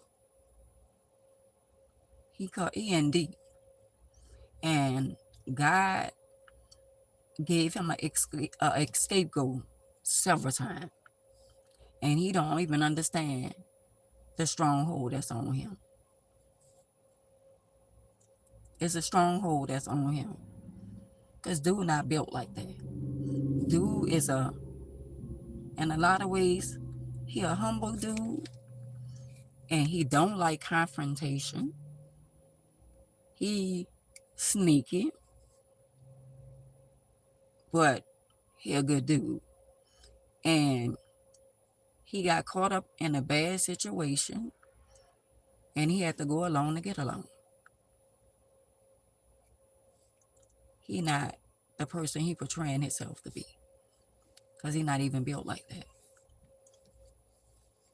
He not even built for the streets. He not a cold-hearted, unalive or somebody. He not built like that. He just a person wound up making a lot of money, making a name for himself. And he got caught up in a situation that's going to cost him his life. It's either going to be a good life or a bad life. But when some people get together, some people stay together because they worry about how other people feel and what other people going to say. But I'm going to be honest with y'all. Whether y'all want to believe it or not, that marriage been over. It been over. Them people marriage been over. They take trips, they got property, they got Airbnb, they got different houses and stuff and all of that kind of stuff. They invest in one another. Both of them got a little money, but at the end of the day, they sold their soul to the devil. And there's no peace or no rest for the wicked. And it's like they in too deep. But I'm going to say this. You ain't never in too deep when you change your life. This is how you could tell when people change. If my ex had changed his life, we wouldn't be having a problem with our children. Ain't no woman or nobody on this earth could change the way he would feel if he did the right thing. He don't even have control in his marriage. Because that's not a marriage of God. That wasn't built on solid ground. So he going along to get along. He going along to get along because I never did him nothing. Me and him never had a falling out after that happened. We never had words until he showed off. If he ever around her, he tried to prove a point to her that he hate me and he don't. That's to make her feel comfortable. That's to make her feel secure. So I'm going to disrespect her and make her feel some type of way that make you feel good. When he don't know is God don't like that.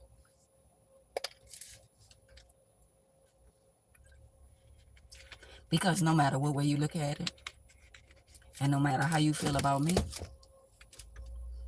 I was your first wife and your only baby mama. So you can try to prove a point to the world that you got hate in your heart for me when you know you don't. I don't hate you. I don't even hate her. But at the end of the day, things y'all did to me, already done to y'all. It's already done to y'all. And life is too short. And when you look in the mirror and you look at yourself and you see the gray hair in your beard and the gray hair on your head, that should make you want to change your life. That should make you want to be here longer for your grandchildren.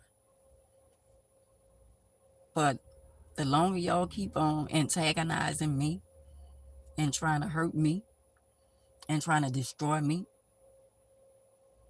the more y'all gonna hurt yourself.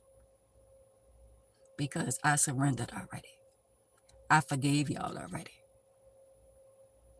Y'all gotta forgive yourself. Y'all still bitter. Y'all still holding on to what y'all did to me because y'all know it was unjust and it wasn't justifiable. And y'all living with the guilt. That's why y'all can't be around me. That's why y'all can't see me. That's why every time y'all on the internet, I pop up. Even the people that y'all follow, they unfollow. A lot of people y'all try to run from seeing me on the internet, and I still pop up. That's because he wants y'all to continue to visit what y'all did to me. He don't ever want y'all to forget. Since y'all out there trying to justify and make believe that what y'all did was justifiable, he gonna keep on allowing y'all to see a wheelchair, allow y'all to see me, or allowing y'all to see something resembles me. It ain't over. Until y'all surrender and y'all take accountability and be transparent, y'all gonna stay being tormented. Y'all gonna stay tossing and turning, flipping and tripping. Y'all gonna stay trying to put up a facade and make people believe that y'all winning. Yeah, y'all might be winning with the immaterial things, with the little money, with the cars, the house and the dog and all of that. But y'all not winning with the mind. Y'all mind capacity. Birds of a feather flock together. And y'all going along to get along because y'all worrying about how people see y'all life. See, the real know it's the facade. But the people in the wilderness, they going along to get along. But at the end of the day, y'all sins are y'all sins. Not the neighbor, not the family, not the friends, not the cat, not the dogs. There is nobody else's sin but y'all. Y'all got to pay for what y'all did to me.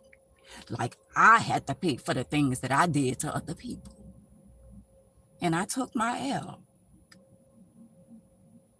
I took my L. I repent for everything that I did. I asked for forgiveness, and he forgave me. I even forgave you and told you that I forgive you to your face. And it been 31 years. And you had ample opportunity to admit that you was wrong and tell me you were sorry for what you did. But unfortunately, you acting like you're not sorry. But you is. But until that day come where you surrender and take accountability and be transparent, you will not be happy within yourself. You need him.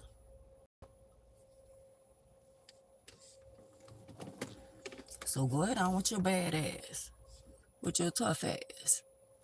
All that shit you putting in the camera, want to act like you miss tough, and you got it going on, and you got the man, and you bad, and that's my husband, that's my man, and yeah, this, and you acting bold like you so bad, when I know you're not. I know you're not built like that. You forgot I'm man. I know you. You're not built like that. But when you get around a group of women that's bucking you up, go best friend, go best friend. Girl, you ain't did nothing. Girl, don't worry about her. Girl, that's your.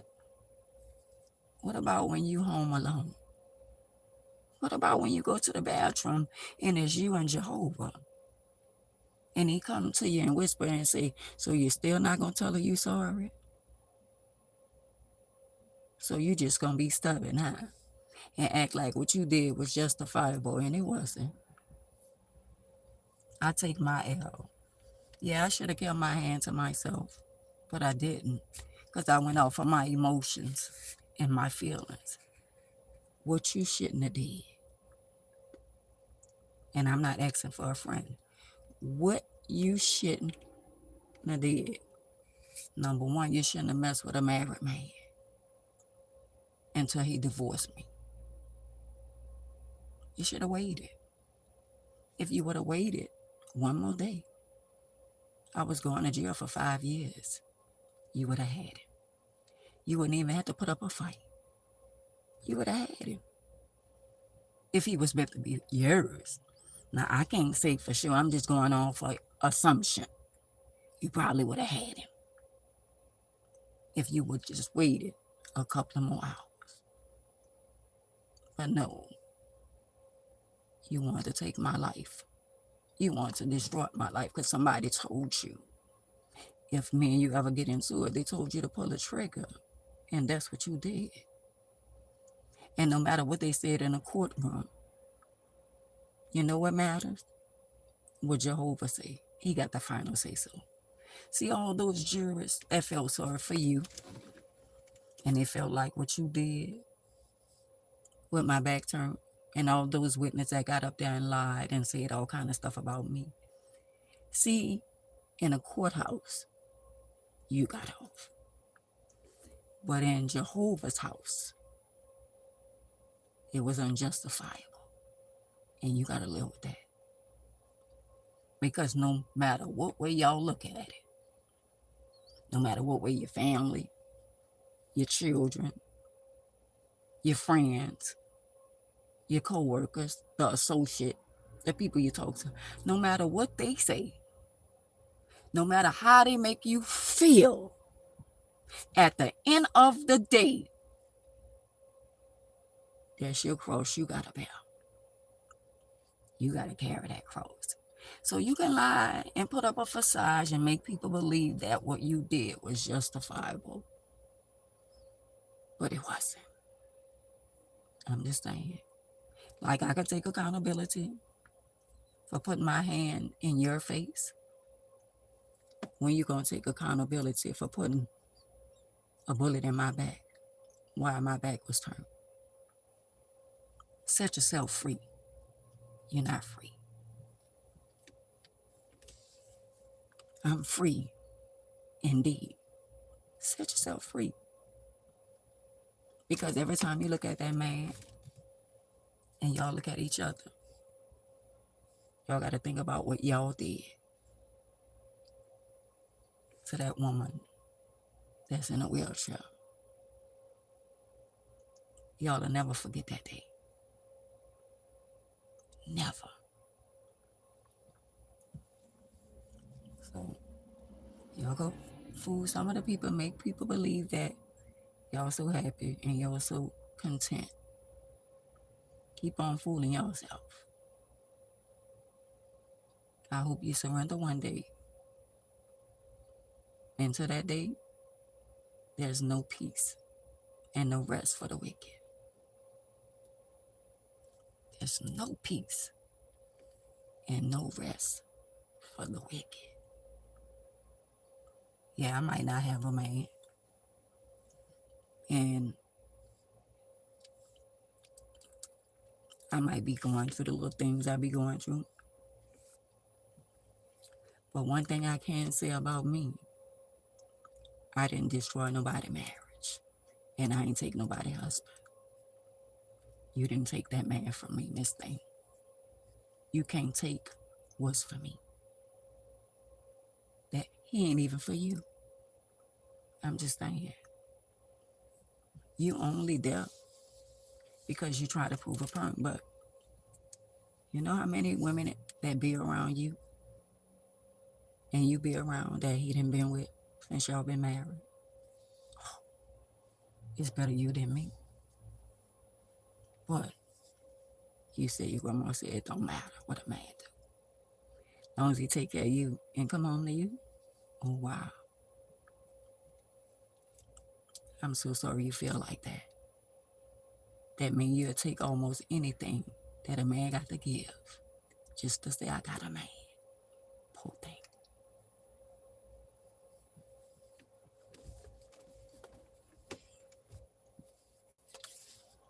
I hope one day you come to your senses and realize what you did is not justifiable.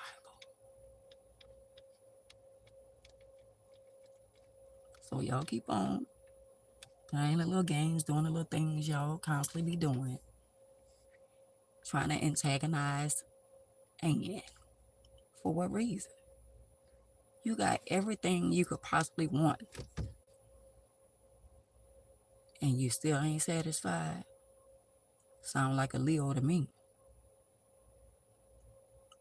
You still not satisfied. Sound like you ungrateful. You got the man, the cat, the dog, the house, the cars, the money, the jewelry. You got all the immaterial things you have never had in your entire life.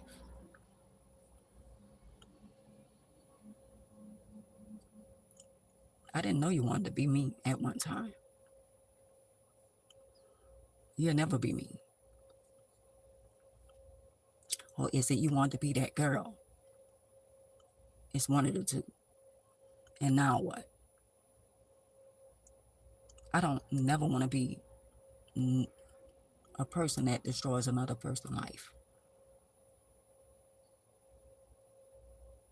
It's not worth it. So just keep on making the world believe that what you did. Oh, that's why a lot of young girls thinking the side women is winning. If y'all young girls out there, y'all listeners, listen to Miss Ann and listen good before I get off this live. Only what you do for Christ gonna last. Side women ain't winning. Because God don't bless no mess. It's a temporary feeling. It's a temporary happiness. Everything good to you ain't good for you. So go ahead on and keep on sleeping with that woman husband, and that too shall pass. And remember, one day you might be a wife and somebody gonna sleep with yours. I'm just saying, we all gotta reap what we sow. And karma don't discriminate. So everything we do in life, we get that back. Everything.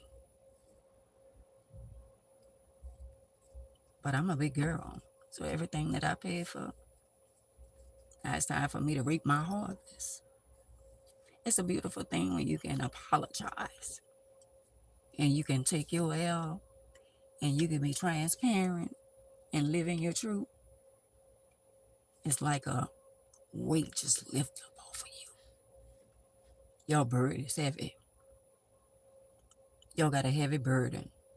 Y'all not tired of putting up a facade.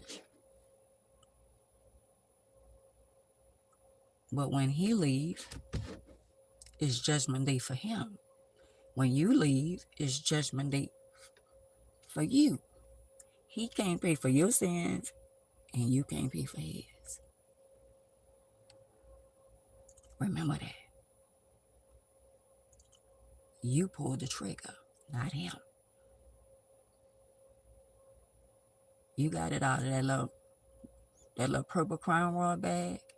You decide to pull the trigger, not him. He paying for what he did. He committed adultery. Whatever he did, he got to bear his own cross, and you got to bear yours. And have mercy on y'all soul. So with that being said, y'all be blessed. I love y'all, Tracy, Sandra, Wanda, Linda, Pam, Jocelyn. I love y'all, and I'll see y'all tomorrow. Y'all be blessed.